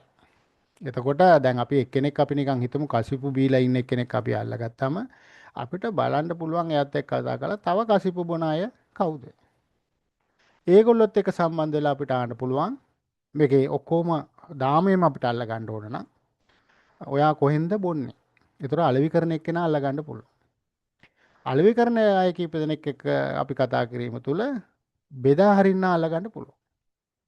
බෙදා හරින්න කීප දෙනෙක් අපි හොයාගත්තම නිෂ්පාදකයා අපිට අල්ල ගන්න පුළුවන්. නිෂ්පාදකයෝ හෝ නිෂ්පාදක. ඒතර ඒ වගේ තමයි මේක යන්නේ. ඒතර මේක අර මං වගේ සමාජයේ කැපිලා පේන්නේ නැති සිදුවීම් සඳහා තමයි මේ වඩාත් යෝගය. නමුත් වෙනත් දේවල් සඳහාත් අපිට මේක යොදා ගැනීමේ හැකියාව තියෙනවා. අදහස තමයි අපිට මුලින් මේක පේන්නේ නැහැ සමාජයේ. කීප දෙනෙක් ඉන්නවා. ඒගොල්ලෝ හරහා අනිත් අයගේ තොරතුරු ලබාගෙන අපේ සාම්පල් සයිස් එක විශාල කර ගැනීම තමයි මේ හිම බෝල ක්‍රමවේදය තුල අපි සිදු වෙන්නේ. ඒතකොට ඔයගොල්ලන්ට පේනවා මේ පළවෙනි පුජ්‍යලයා අපි අල්ලගත්තා. එයාගෙන් තව කීප දෙනෙක් හොයාගත්තා. එයාගෙන් තව කීප දෙනෙක් ආදි වශයෙන් මේ පහළට එනකොට මේක අපේ සාම්පල් සයිස් එක වැඩි වෙනවා. එතකොට මේකේ තියෙන දාමය පිළිබඳ මේකේ තියෙන අන්තර්ගතය පිළිබඳ අපි සලකා බලන පරීක්ෂණ ශ්‍රේෂ්ඨය පිළිබඳ අවබෝධයක් ලබා ගැනීමට මේ ක්‍රමවේදය අපිට පාවිච්චි කරන්න පුළුවන්. උදාහරණයක් ඇරෙට ඔබ ඔබේ නගරයේ නිවාස නොමැති කම පිළිබඳ අත්දැකීම් පරීක්ෂණය කරමින් සිටි නගරයේ නිවාස නොමැති සියලුම පුද්ගලයන් ලැයිස්තුවක් නොමැති බැවින් අපිට එහෙම එකක් නැහැ. මම කිව්වා මේක පොපියුලේෂන් එක දන්නේ නැති එකක් තමයි සම්භාවිතා නොවන නීති ක්‍රමයට ගේන්නේ. සම්භාවිතා නියදීම කළ නොහැක. පරීක්ෂණ සහභාගී වුණට එකම එක් පුද්ගලික ඔබට මුණ ගැසෙන අතර ඇය හෝ ඔහු දෙන්නක එක්ක කවුරු හරි ඔබ ප්‍රදේශයේ අය දන්නා අනෙකුත් නිවාස නොමැති පුද්ගලයන් සමග සම්බන්ධ කරගනි. එතකොට ඔන්න ඕක අපිට පේන්නේ නැහැ. මේක මම කිව්වේ නීති විරෝධී කතාවට විතර නෙවෙයි නීත්‍යානුකූල කතාවලටත් අපිට ගේන්න පුළුවන්. මේක හැබැයි නමුත් අපිට සමස්තය පේන්නේ නැහැ. ඒ කියන්නේ නිවාස නොමැතිකම කියන එක අපිට පේන්නේ නැහැ. එතකොට අපි එක්කෙනෙක් අල්ලගත්තම එයා හරහා අපිට පුළුවන් අනිත් නිවාස නැති පුද්ගලයෝ හඳුනා ගන්න. එතකොට එවැනි පරීක්ෂණ සඳහා අපිට මේ ස්නෝබෝල් සාම්ප්ලින් මෙතඩ් එක පාවිච්චි කරන්න පුළුවන්. එතකොට ওই ටික තමයි ප්‍රධාන වශයෙන් අපි සාම්ප්ලින් යටතේ කතා කරන්න අදහස් කරේ. හැබැයි මේකෙන් අදහස් කරන්නේ නැහැ සාම්ප්ලින් මෙතඩ්ස් තව තියෙනවා. නමුත් මේවා තමයි අපිට ඇත්තටම ප්‍රායෝගික ලෝකයේ තුල අපි පරීක්ෂණ සඳහා භාවිතා කරන සාම්ප්ලින් වල බහුලවම භාවිතා කරන සාම්ප්ලින් මෙතඩ්ස්. එතකොට ඒදී අපි කතා කරපු සාම්ප්ලින් මෙතඩ්ස් අපි කොටස් දෙකක් යටතේ කතා කරා. එකක් සම්භාවිතා නියදීම සහ සම්භාවිතා නොවන හැටියට අපි කොටස් දෙකක් යටතේ සම්භාවිතා නියදීමේදී අපි කතා කරේ සසම්භාවි නීති ක්‍රමය සහ සසම්භාවි නීති ක්‍රමයක් සර නීති ක්‍රමයක් ක්‍රමානුකූල නීතිමත් සසම්භාවි නොවන නීති ක්‍රමයටත් අපි කතා කරේ අපි ගත්තොත් එම කෝටා ඊළඟට පහසු නීති ක්‍රමය විනිශ්චය නීති ක්‍රමය හිමබෝල වගේ නීති ක්‍රම අපි පාවිච්චි කරා. එතකොට මේ දෙක අතර තියෙන වෙනස තමයි නැවතත් කිව්වොත් සසම්භාවි නීති ක්‍රම වලට පොපියුලේෂන් එක දැනගෙන ඉන්න ඕන සහ වෙන විදිහකට කියනවා නම් නියදි රාමුවක් අපිට අවශ්‍ය වෙනවා. සසම්භාව්‍ය නොවන නීති ක්‍රම වලට නැත්නම් සම්භාවිතා නොවන නීති ක්‍රම වලට අපිට නියදි තෝරා ගැනීමේදී අපිට සංග්‍රහණය පිළිබඳ අදහසක් අපිට නැහැ. ඒ වගේම නියදි රාමුවක් අපිට නැහැ. එවැනි අවස්ථාවකදී අපිට ඒ සාම්ප්ලින් මෙතඩ්ස් පාවිච්චි කරන්න පුළුවන්. ඒත් එක මුලින් අපි කතා කරා සාම්පල්ස් ප්‍රමාණය පිළිබඳ අදහසක්. ඒවා සමීකරණ පාවිච්චි කරලා හෝ මොනවා හරි ක්‍රමයකට මේක අපිට ගන්න ඕන. නමුත් ප්‍රමුඛ අදහස තමයි සංග්‍රහණය නියෝජනය කරන නියෝජිත නියදයක් තෝරාගත්ත යුතුයි කියන කාරණාවට අපි ආවා. එතකොට අපි අවසානයේ බලමු මේ නියදීමේ වාංශි සහ වාංශි හැටියට පිරිවැය අඩු කරනවා. මුළු සංග්‍රහණයම අධ්‍යයනය කරන්න ගියාම අපිට පිරිවැය අධිකයි. නියදියක් තෝරා ගැනීමදී අපිට පිරිවැය අඩු කරගන්න පුළුවන්. ඒ වගේම කාලය ඉතිරි කරගන්න පුළුවන්. ගැඹුරු අවබෝධයක් ලබා ගන්න අපිට ටිකක් උඩින් බලනකොට ගැඹුරට මේකේ යාමේ හැකියාවක් තියෙනවා. විශාල සංගණන සම ශක්තියතාවයට ඉඩ සැලසයි. එතකොට අපිට හුඟක් සංග්‍රහණයකට යන්න ගියාම අපිට හැමතැනම දුවන්න අරම මේවා කරන්න ගියාම අපේ මහන්සිය අරම මේවා දේවල්ත් එක්ක බැලුවම දත්ත රැස් කිරීම ලොකු අපහසුතාවයකට පත් කරන්න පුළුවන්. එතකොට ඒක ප්‍රායෝගික වශයෙන් අපිට කිසියම් ගැටලු සහගත තත්ත්වයක් තියෙනවා. එවැනි දේ නිසා අපිට මේ විශාල සංගාහනයකට යන්නේ නැතුව සාම්පල් එකක් තෝරා ගැනීම වඩා පහසු වෙනවා. විනාශකාරී පරීක්ෂණ සඳහා නිවැරදිතාවය සපයයි. පරීක්ෂා කිරීම මගින් පරීක්ෂා කරන ලබන අයිතම විනාශ කරන විට නියැදීම එකම ශක්‍ය විකල්පයයි. උදාහරණයක් ලෙස ආලෝක බල්බවල සාමාන්‍ය ආයු කාලය පරීක්ෂා කිරීම. දැන් උදාහරණයක් ඇරෙමු මේ විනාශකාරී කියන කතාව ගැන විග්‍රහයක් කරොත් පොඩි මොකද දැන් අපි හිතමු බල්බවල ආයු කාලය බලන්න ගියොත් අපි හිතමු බල්බ් විශාල ප්‍රමාණයක් අරන් ආයු කාලය බලන්න ගියොත් එහෙම මේ ආයු කාලය බලලා අවසන් වෙනකොට බල්බ් ටික ඔක්කොම පිච්චිලා ඉවරයි. අපි බල්බ් 1000ක් පාවිච්චි කරන සාම්පල් එක සඳහා බල්බ් 10ම ඉවරයි. ඒ කියන්නේ ඒතර විනාශකාරී. ඉතින් මේ බල්බ් සමජාති නිසා අපිට බල්බ් 10ක් පාවිච්චි කරන්න පුළුවන්. 1000ක් නැතුව 10ක් ගන්නවා.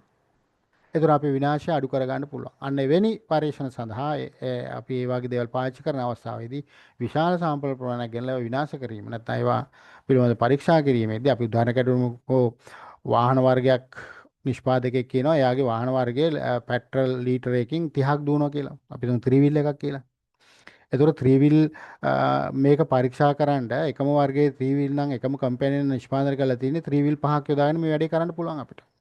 ලීටරයක් ගහලා 3 wheel පහට ලීටරේ ගහලා කොච්චර දුර දුවනවද කියලා බලලා එයා කියන කතාව හරිද වැරදිද කියලා අපිට බලන්න පුළුවන්. 3 wheel 1000ක් දාලා කරොත් මොකද වෙන්නේ? ලීටර 1000ක් ඉවර වෙනවා. අපි පරීක්ෂණ අවසන් කරනවා ලීටර 1000ක් ඉවරයි. ඒ වගේම අපි හිතමු වෛද්‍යවරයෙක් තමන්ගේ එයාගේ ක්ලිනික් එකට එන සියලුම රෝගීන් පරීක්ෂා කරනවා. අපි හිතමු ලිපිඩ් ප්‍රොෆයිල් එකක් ගන්නවා. එයා පෞද්ගලිකව මේ මොන හරි පෞද්ගලික ආයතනයකට යොමු කළා. එයාගේ මුදලෙන් හරි කාගේ මුදලෙන් හරි 1000ක් රෝගීන්ගේ ලිපිඩ් ප්‍රොෆයිල් එකක් ගන්න කියන කොච්චර වේද මන්ද? අය එයාට 10ක් අරන් මේක කරන්න පුළුවන්. 10ක් හෝ ඊට වඩා ඒ කියන්නේ කිසියම් සම්ප්‍රමාණ. අන්න එවැනි අර මුදල් හෝ කාලය හෝ ගොඩක් දේවල් විනාශ වීම වළක්වා ගැනීම සඳහා මේ නියැදි ක්‍රමයේ පාවිච්චි කිරීම වාසාගත බව මතක තියාගන්න ඕන. අවාසි නියැදි දෝෂයක් එනවා මේක. නියැදි දෝෂයක් කියලා කියන්නේ සංගාහණය සහ නියැදීන් ලබාගත තොරතුරු අතර වෙනසක් තියෙනවා නම් ඒකට අපි කියන්නේ නියැදි දෝෂයක්. එතකොට පොපියුලේෂන් එක අධ්‍යයනය නොකර පොපියුලේෂන් එකම අධ්‍යයනය නොකර නියැදියක් අධ්‍යයනය කිරීම තුළ අනිවාර්යයෙන්ම නියැදි දෝෂයක් එනවා. පර්යේෂකයා හැටියට ඕගොල්ලෝ තීරණය කරන්න ඕන මේ නියැදි දෝෂය නැති කරන්න නෙවෙයි අවම කරන්න. නියැදි දෝෂය කාටවත් වළක්ව ගන්න බෑ. එහෙනම් පොපියුලේෂන් එකම අධ්‍යයනය කරන්න ඕන. හැබැයි සාම්ප්ලින් එකකට අපි ගියොත් අනිවාර්යයෙන්ම නියැදි දෝෂයක් ඇති වෙනවා. නියැදි දෝෂය අවම කරගන්න නම් අපිට කරන්න තියෙන එකම දේ තමයි නියැදි ප්‍රමාණය වැඩි කිරීම සහ හොඳ නියැදි ක්‍රමයක් අපි අර කතා කරපු හොඳ නියැදි ක්‍රමයක් අපි තෝරා ගැනීම. අපි කිව්වා සම්භාවිතා නොවන නියැදි ක්‍රම එච්චර හොඳ ඒවා නෙවෙයි. අපිට කරන්න දෙයක් නැතුණාට කරාට. ඒ නිසා අපි සම්භාවිතා නියැදීම පාවිච්චි කිරීම සහ විශාල නියැදි ප්‍රමාණයකට යෑම නියැදි දෝෂය අවම කර ගැනීමේ හැකියාවක් තියෙනවා. නියැදි කිරීමේ නැඹුරුව සමහර සංගාහනයේ සමහර සමාජික අනෙක් අයට වඩා ක්‍රමානුකූලව තෝරාගෙන වැඩි ඉඩක් අඩක් ඇති විට සිදුවේ. අහඹ නොවන නීති ක්‍රමය මෙම ගැටලුව විශේෂයෙන් ගොදුරු වේ. එතකොට සංගාහනයේ සමහර සමාජිකයන් අනෙක් අයට වඩා ක්‍රමානුකූලව තෝරා ගැනීමට විඩ ඇති විට අහඹ නොවන නීති ක්‍රමය තුලත් මේ කියන දේ ඒ කියන්නේ සසම්භාවී සහ ක්‍රමානුකූල නීති ක්‍රම අතරත් පොඩි වෙනස්කමක් වෙනවා. මොකද හේතුව සසම්භාවී නීති ක්‍රමයේදී අපිට එහෙම රටාවක් පිළිවෙලක් සහිතව නෙවෙයි පුජ්‍යලයන් තෝරගන්නේ. නමුත් ක්‍රමානුකූලවලදී අපේ ලිස්ට් එකේ මුල සිට මුල මැද අග කියන අයගෙන් තෝරා ගැනීම හැකියාවක් තියෙනවා. එතකොට එවැනි අවස්ථාවකදී අපි වඩා හොඳ නීති ක්‍රමයේ කුමක්ද කියන කාරණාව අපේ පොපියුලේෂන් එක මත අපි තීරණය කරන්න ඕන. දුර්වල නිරූපණය නියැදි ප්‍රවේශමෙන් තෝරා නොගත්තොත් ඒ සමස්ත සංගායන නිවැරදි පිළිඹු නොකරන අතර එමගින් නොමගවන හෝ සාවද්‍ය ප්‍රතිඵල එතකොට කියන්නේ ඔකේ ප්‍රතිඵලයට බලපාන්න පුළුවන්. හරියට අපි නියැදීම කරේ නැත්නම් නියැදීම යටතේ අපි ප්‍රධාන කාරණා දෙකක් කතා කරේ නියැදි ප්‍රමාණය සහ නියැදි ක්‍රමය. මේ දෙක හරියට තෝරා නොගත්තොත් අපේ ප්‍රතිඵලයට එය බලපාන බව මතක තියාගන්න ඕන. සැබවින්ම නියෝජන නියැදියක් ලබා ගැනීම දුෂ්කරය. විශේෂයෙන් සංකීර්ණ වූ විවිධ සංගායන සඳහා සංගායන සැබෑ හරස් කරක් වන නියැදියක් තෝරා ගැනීම අභියෝගයක් වෙන්න පුළුවන්. එතකොට අපි බොහෝ විට මේ විශාල නියැදි විශාල සංගායන සම්බන්ධයෙන් අපි කතා කරනකොට කුඩා අය වගේ දෙනා මේ එච්චර බලපාන්නේ නැහැ. විශාල සංඝානයන් සම්බන්ධයෙන් අපි කරන නියැදීමේදී අපි හරි හරස් කඩක් නියෝජනය නොකිරීම හේතු කොටගෙන අපිට ඒවා පිළිබඳ අභියෝගාත්මක ප්‍රශ්න වලට මුහුණ දෙන්න සිද්ධ වෙනවා. ඉහළ කුසලතා අවශ්‍යයි. සමහර නියැදිකම නිවැරදිව තෝරා ගැනීම සඳහා සංඛ්‍යාන සහ ශිල්පීයකම පිළිබඳ විශේෂ දැනුමක් අවශ්‍ය වන අතර ඕනෑම වැරද්දක් නොමග යන ප්‍රතිඵලට හේතු විය හැකියි. ඒ කියන්නේ පරේක්ෂක හැටියට අපිට කුසලතාවයක් අවශ්‍යයි මේ නියැදිකම තෝරා ගැනීමට. මොකද හේතුව ඒ පිළිබඳ අපිට සංඛ්‍යාන විද්‍යාත්මක දැනුම, ඒ වගේම මම අර කිව්වා වගේ සොෆ්ට්වෙයාර් පිළිබඳ දැනුම් විශාල ප්‍රමාණයක් අපිට ලොකු නියැදි වලින් ගැනීමේදී එතකොට පර්යේෂණ ක්‍රමවේදය පිළිබඳ තියෙන දැනුම මේ සියලු දැනුම් සහිත කුසලතාවයෙන් සමත් නැත්නම් කුසලතාවයේ සහිත පර්යේෂකෙක් වීම උනේ නැත්නම් ඒ කියන්නේ එහෙම දැනුමක් නැති පුද්ගලෙක් නම් පර්යේෂකෙක් හැටියට ඉන්නේ එවැනි අවස්ථාවකදී මේ පිළිබඳ යම් ගැටලුවක් ඇති වෙන්න ඕන. ඒ නිසා ඒ දැනුම ලබා ගැනීම පර්යේෂකයා සතු වගකීමක් වෙනවා.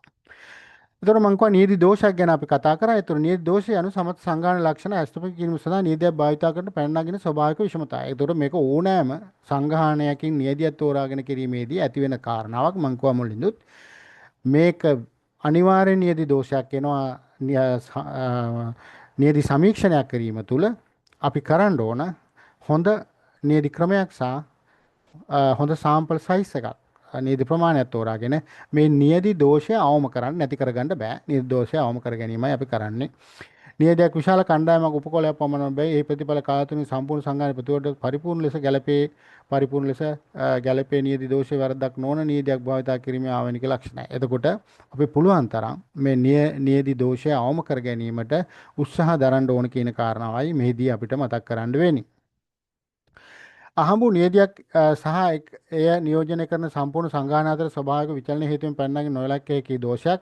මේක නැවත අපි සාරාංශ කරලා ගත්තොත් ඒ නියදි සංඛ්‍යාතය නියදියක සාමාන්‍ය වෙනි නියදියක මීන් එක මධ්‍යන්නේ කියන එක නැත්නම් මේ සාමාන්‍ය කියලා කියන්නේ අපි මධ්‍යන්නේ සංගායන මධ්‍යන්නේ අතර වෙනස. ඒ කියන්නේ අපි උදාහරණයක් ඇරෙද්දී කිව්වොත් එහෙම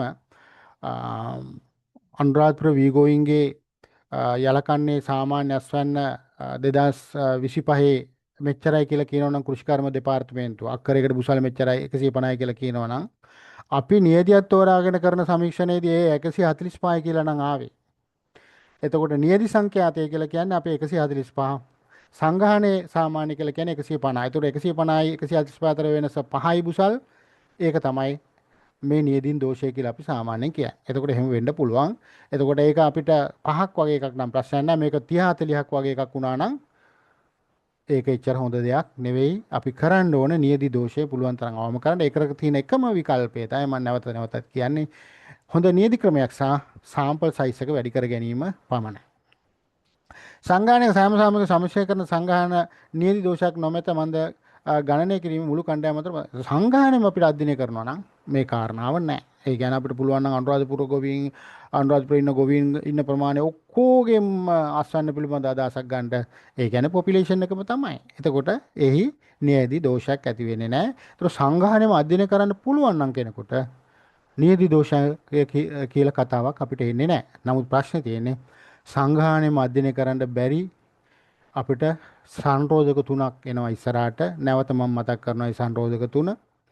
එකක් පිරිවැය අපි දරන්ට සිදුවන වියදම. ඒ වගේම කාලය සහ අපි ඒ සඳහා දරන්න වෙන මහන්සිය කියන කාරණා නිසා අපි සංගායනයේ අධ්‍යයනය කරන්නේ නැතුව නියදියක් තෝරා ගන්නවා. හැබැයි ඒ නියදිය තෝරා ගැනීමේදී අපි වඩා සැලකිලිමත් වෙන්න ඕන. මේ නියදි දෝෂය අවම කරගන්න. ඒතර සංගායනයෙන් අපි ආම්බුලන්ස් තෝරාගත් පස්සාග්‍රාහී නියදියක් නියදි දෝෂය ඇති වෙයි. පක්ෂග්‍රාහී නියදියක් කියලා කියන්නේ අර මං කිව්වේ බයස් සාම්පල් එකක්. එතකොට අපිට අර කියපු සසම්භාවී ක්‍රමානුගමනය කරන්නේ නැතුව නිකම් පරිශ්‍රකයාට හිතුමතේ දකින පුජ්‍යලයන්ගෙන් තොරතුරු ගන්න එකක් තමයි අපි පක්ෂග්‍රාහී නියදියක් කියලා කියන්නේ. ඒකේ කිසිම විද්‍යානුකූල භාවයක් නැහැ. එතකොට තමයි මේ නියදි දෝෂය ඇති වෙන්න පුළුවන්. ඒ නිසා මෙන්න මේ අහඹු ලෙස තෝරාගත් නියදියක් බොහෝ විට අපිට එහෙම නැත්නම් පක්ෂග්‍රාහී නියදියක් හැටියට අපි ගත්තොත් හම්බු ලෙස බොහෝ විට අපිට ටිකක් විද්‍යානුකූලව හැටියට සලකන්න පුළුවන්. නමුත් පක්ෂග්‍රාහී නියදියක් හැටියට අපි ගත්තොත් එය අපිට නියදි දෝෂයක් ඇති වෙනවා.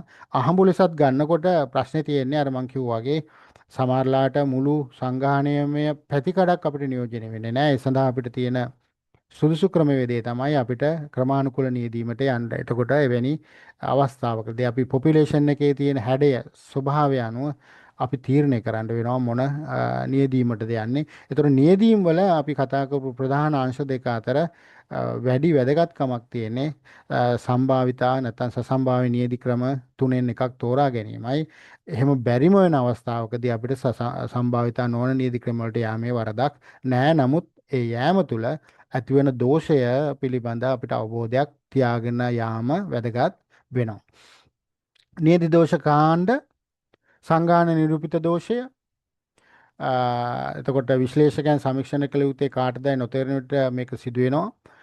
උදාහරණ ලෙස උදෑසන ආහාර දාන සමීක්ෂණයක් සඳහා සංගහන මව දරුවන් සහ මුළු පවුලම විය හැකියි. නමුත් අපි එක්කෙනෙක්ගෙන් විතරක් තෝරගත්තොත් එimhe මේකේ ඒ දෝෂ ඇති වෙන්න පුළුවන්. තේරීමේ දෝෂ ප්‍රතිචාර දක්වන්නම් ඒ කියන්නේ අපේ වග උත්තරකරුවන් පිළිතුරු සපයන්නම් සමීක්ෂණ සහභාගීත්වයේ ස්වයං තෝරා ගැනීමට සිදුවේ. ඉන් අදහස් කරන්නේ උනන්දුව දක්වන අය පමණක් ප්‍රතිචාර දක්වන බවයි. සහභාගීත්වය දිරිමත් කිරීමේ තේරීමේ දෝෂ අඩු කළ හැකියි. එතකොට තේරීමේ දෝෂවලදී සමහර අය කැමැත්තෙන් එන්න පුළුවන්, සමහර අය අකමැත්තෙන් එන්න පුළුවන්. ඒතර කැමැත්තෙන් එන අය සාර්ථකව පිළිතුරු දෙන්න පුළුවන්, අකමැත්තෙන් එන අය වැරදි පිළිතුරු දෙන්න පුළුවන්. එවැනි අවස්ථාවකදී මේ දෝෂ සහිත නැති වෙන්න පුළුවන්. නියදි රාමු දෝෂ වැරදි සංගාහන දත්වවලින් නියදි තෝරා ගන්නා විට සිදු වෙනවා. සමහරට අපිට නියදි රාමුවක් අපි සකස් කිරීමේදී සමානලාවට එක යල් පැන ගිය රාමුවක් වෙන්න පුළුවන්. සමහරට අපි ගිහිල්ලා ශේෂ්ත්‍රයට ගියාම ඒ පුජ්‍යලෝ හොයන්න ගියාම ඒ පුජ්‍යලෝ සමහරට ගමෙන් ගිහිල්ලා හුඟක් කල් එවැනි දේවල් නියදි රාමු සකස් කිරීමේදී ඇති වෙන්න පුළුවන්. ඒ නිසා ඒවා ඒ කාලයට ගැලපෙන නියදි රාමුවක් වෙන්න ඕන. එහෙම නැති වුණොත් අපිට කිසියම් දුෂ්කරතාවයන් වලට මුහුණ දෙන්න සිද්ධ වෙනවා. ප්‍රතිචාර නොදක්වීමේ දෝෂ. බොහෝ විට මෙන්න මේ දෝෂය ඇති වෙන තත්ත්වයක් තියෙනවා. ඒකට එක හේතුවක් හැටියට පෞද්ගලිකව මා දකින්නේ පර්යේෂකයාගේ තියෙන උනන්දුව නැත්නම් ඒ පර්යේෂකයා තියෙන එක්ස්පීරියන්ස් මදිකම. හොඳ පර්යේෂකයෙක්ට පුළුවන් ඕන කෙනෙක්ගේ තොරතුරු නිවැරදිව ලබා ගන්න පුළුවන් ඒ පසුබිම සකස් කරගන්න. ඉතින් ඒ පසුබිම සකස් නොකර ප්‍රතිචාර දක්වන්නත් එක්ක අපි පිළිතුරු වලට යාම තුළ පර්යේෂකයා පිළිබඳ ඇතිවන සැකය තුළ සමහර ප්‍රශ්න වලට උත්තර නොදී ඉන්න පුළුවන්. එවැනි අවස්ථාවකදී අපේ පරීක්ෂණය අසාර්ථක පරීක්ෂණයක් හැටියට ඇති වෙනවා. විශේෂයෙන්ම දත්ත විශ්ලේෂණයේදී මේ ප්‍රතිචාර නොදක්වීම නිසා මිසින් වැලියුස් හැටියට අපිට එනවා. මේ මිසින් වැලියුස් කිසියම් විශ්ලේෂණයක වැඩියෙන් තියෙනවා කියන එක අදහස. ඒ විශ්ලේෂණය එච්චර සාර්ථක නොවන බවයි. ඒ නිසා පර්යේෂකයා හැටියට අපි කිසියම් නිපුණතාවයකින් ප්‍රතිචාර දක්වන්නන් ඇදබැඳ තබාගෙන වඩා නිවැරදි ආකාරයට තොරතුරු ලබා ගැනීමට මහන්සි දරන්න ඕන. ඒ සඳහා කිසියම් පළපුරුද්දක් පර්යේෂකෝ ලබාගත යුතු වෙනවා. නියත දෝෂ ඇස්මෙන්තු කර අඩු කරන්නේ කෙසේද? නියති ප්‍රමාණය වැඩි කිරීම මං කිව්වා මේ නියත දෝෂ අඩු කරගන්න පුළුවන් එක ක්‍රමයක් තමයි නියති ප්‍රමාණය අපි විශාල කරන්න ඕන. ඒ වගේ නියති නිර්මාණ වැඩි දියුණු කිරීම සම්භාවිතා නියති වැනි නිසි නියති ක්‍රමයක් භාවිතා කිරීම අත්‍යවශ්‍ය වෙනවා. ඒකට සම්භාවිතා නියදීමට වඩා සම්භාවිතා නොවන නියති කිරීම වලදී මේ ඇස්මෙන්තු නියති දෝෂ වැඩි. ඒ නිසා අපි සම්භාවිතා නියති ක්‍රම වලට යන්න වෙනවා. සම්භාවිතා භාවිතා කරන්න එතකොට ඒ වගේම දෝෂයේ සීමාව හඳුනා ගන්න මේ නියති දෝෂ ඇස්මෙන්තු කිරීම පරාසය උදාහරණයක් ධන හොරින 103ක්. එතකොට මේ දෝෂයේ සීමාව හඳුනා ගන්න කියලා කියන්නේ අපි සාමාන්‍යයෙන් අපි පාවිච්චි කරනවා නම් අර සමීකරණය වගේ දෙයක්. විශේෂයෙන්ම මම කියවා නියති ප්‍රමාණය තෝරා ගැනීම සඳහා මම සමීකරණ කීපයක් පෙන්නුවා. ඒ වගේම කැල්කියුලේටර් එකක් මම පෙන්නුවා. එහිදී අපිට මේ දෝෂ සීමාව මාජින් ඔෆ් එරර් කියන අවස්ථාව 103ක වගේ මට්ටමක තියාගන්න. මේක 105 වුණාට කමක් නැහැ, 4 වුණාට කමක් නැහැ, 3 වුණාට කමක් නැහැ, 2 වුණාට කමක් නැහැ, 1 වුණාට කමක් නැහැ. මේ කියපු ඉලක්කම් වලින් එහා යන්න එපා. ඒකෙත් මැද ඉලක්කම හැටියට තමයි මම මෙතන 103 කියලා අපි සලකා බලලා තියෙන. ඒතර 103ක දෝෂ සහිත බවක් කියලා කියන්නේ 97ක විශ්වාසයකින් අපිට සාපල් එක තෝරා ගැනීමේ හැකියාව තියෙනවා කියන කාරණාවටයි අපි එන්නේ. ඒ මට්ටමේ අපිට තියාගන්න පුළුවන් නම් අපේ නියදි තෝරා ගැනීම මම හිතනවා හොඳ නියැදී තෝරා ගැනීමක් සම්බන්ධයෙන් අපිට කතා කරන්න පුළුවන්. නියැදීමේ දෝෂ සිදුවන ආකාරය පිළිබඳ උදාහරණ යම් ගැටලුවක් සම්බන්ධයෙන් මහජන මතය බැලීම සඳහා ලියාපදිංචි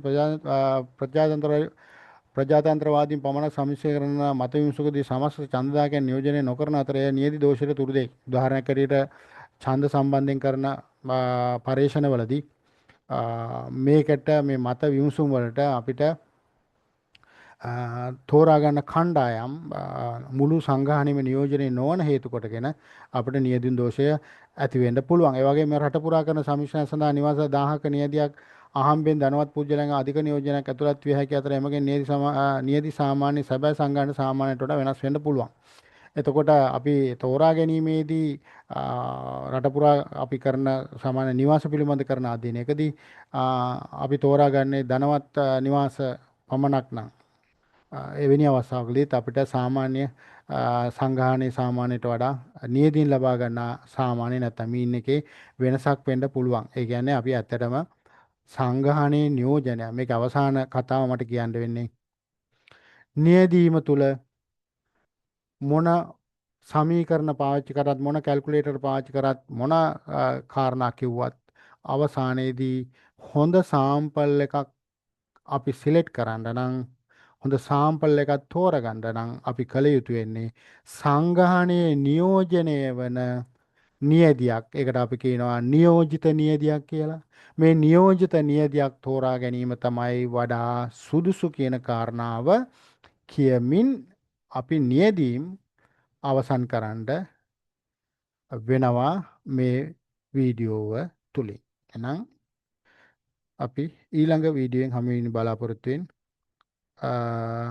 නියැදීම වීඩියෝෙන් අපි සමු ගන්නවා.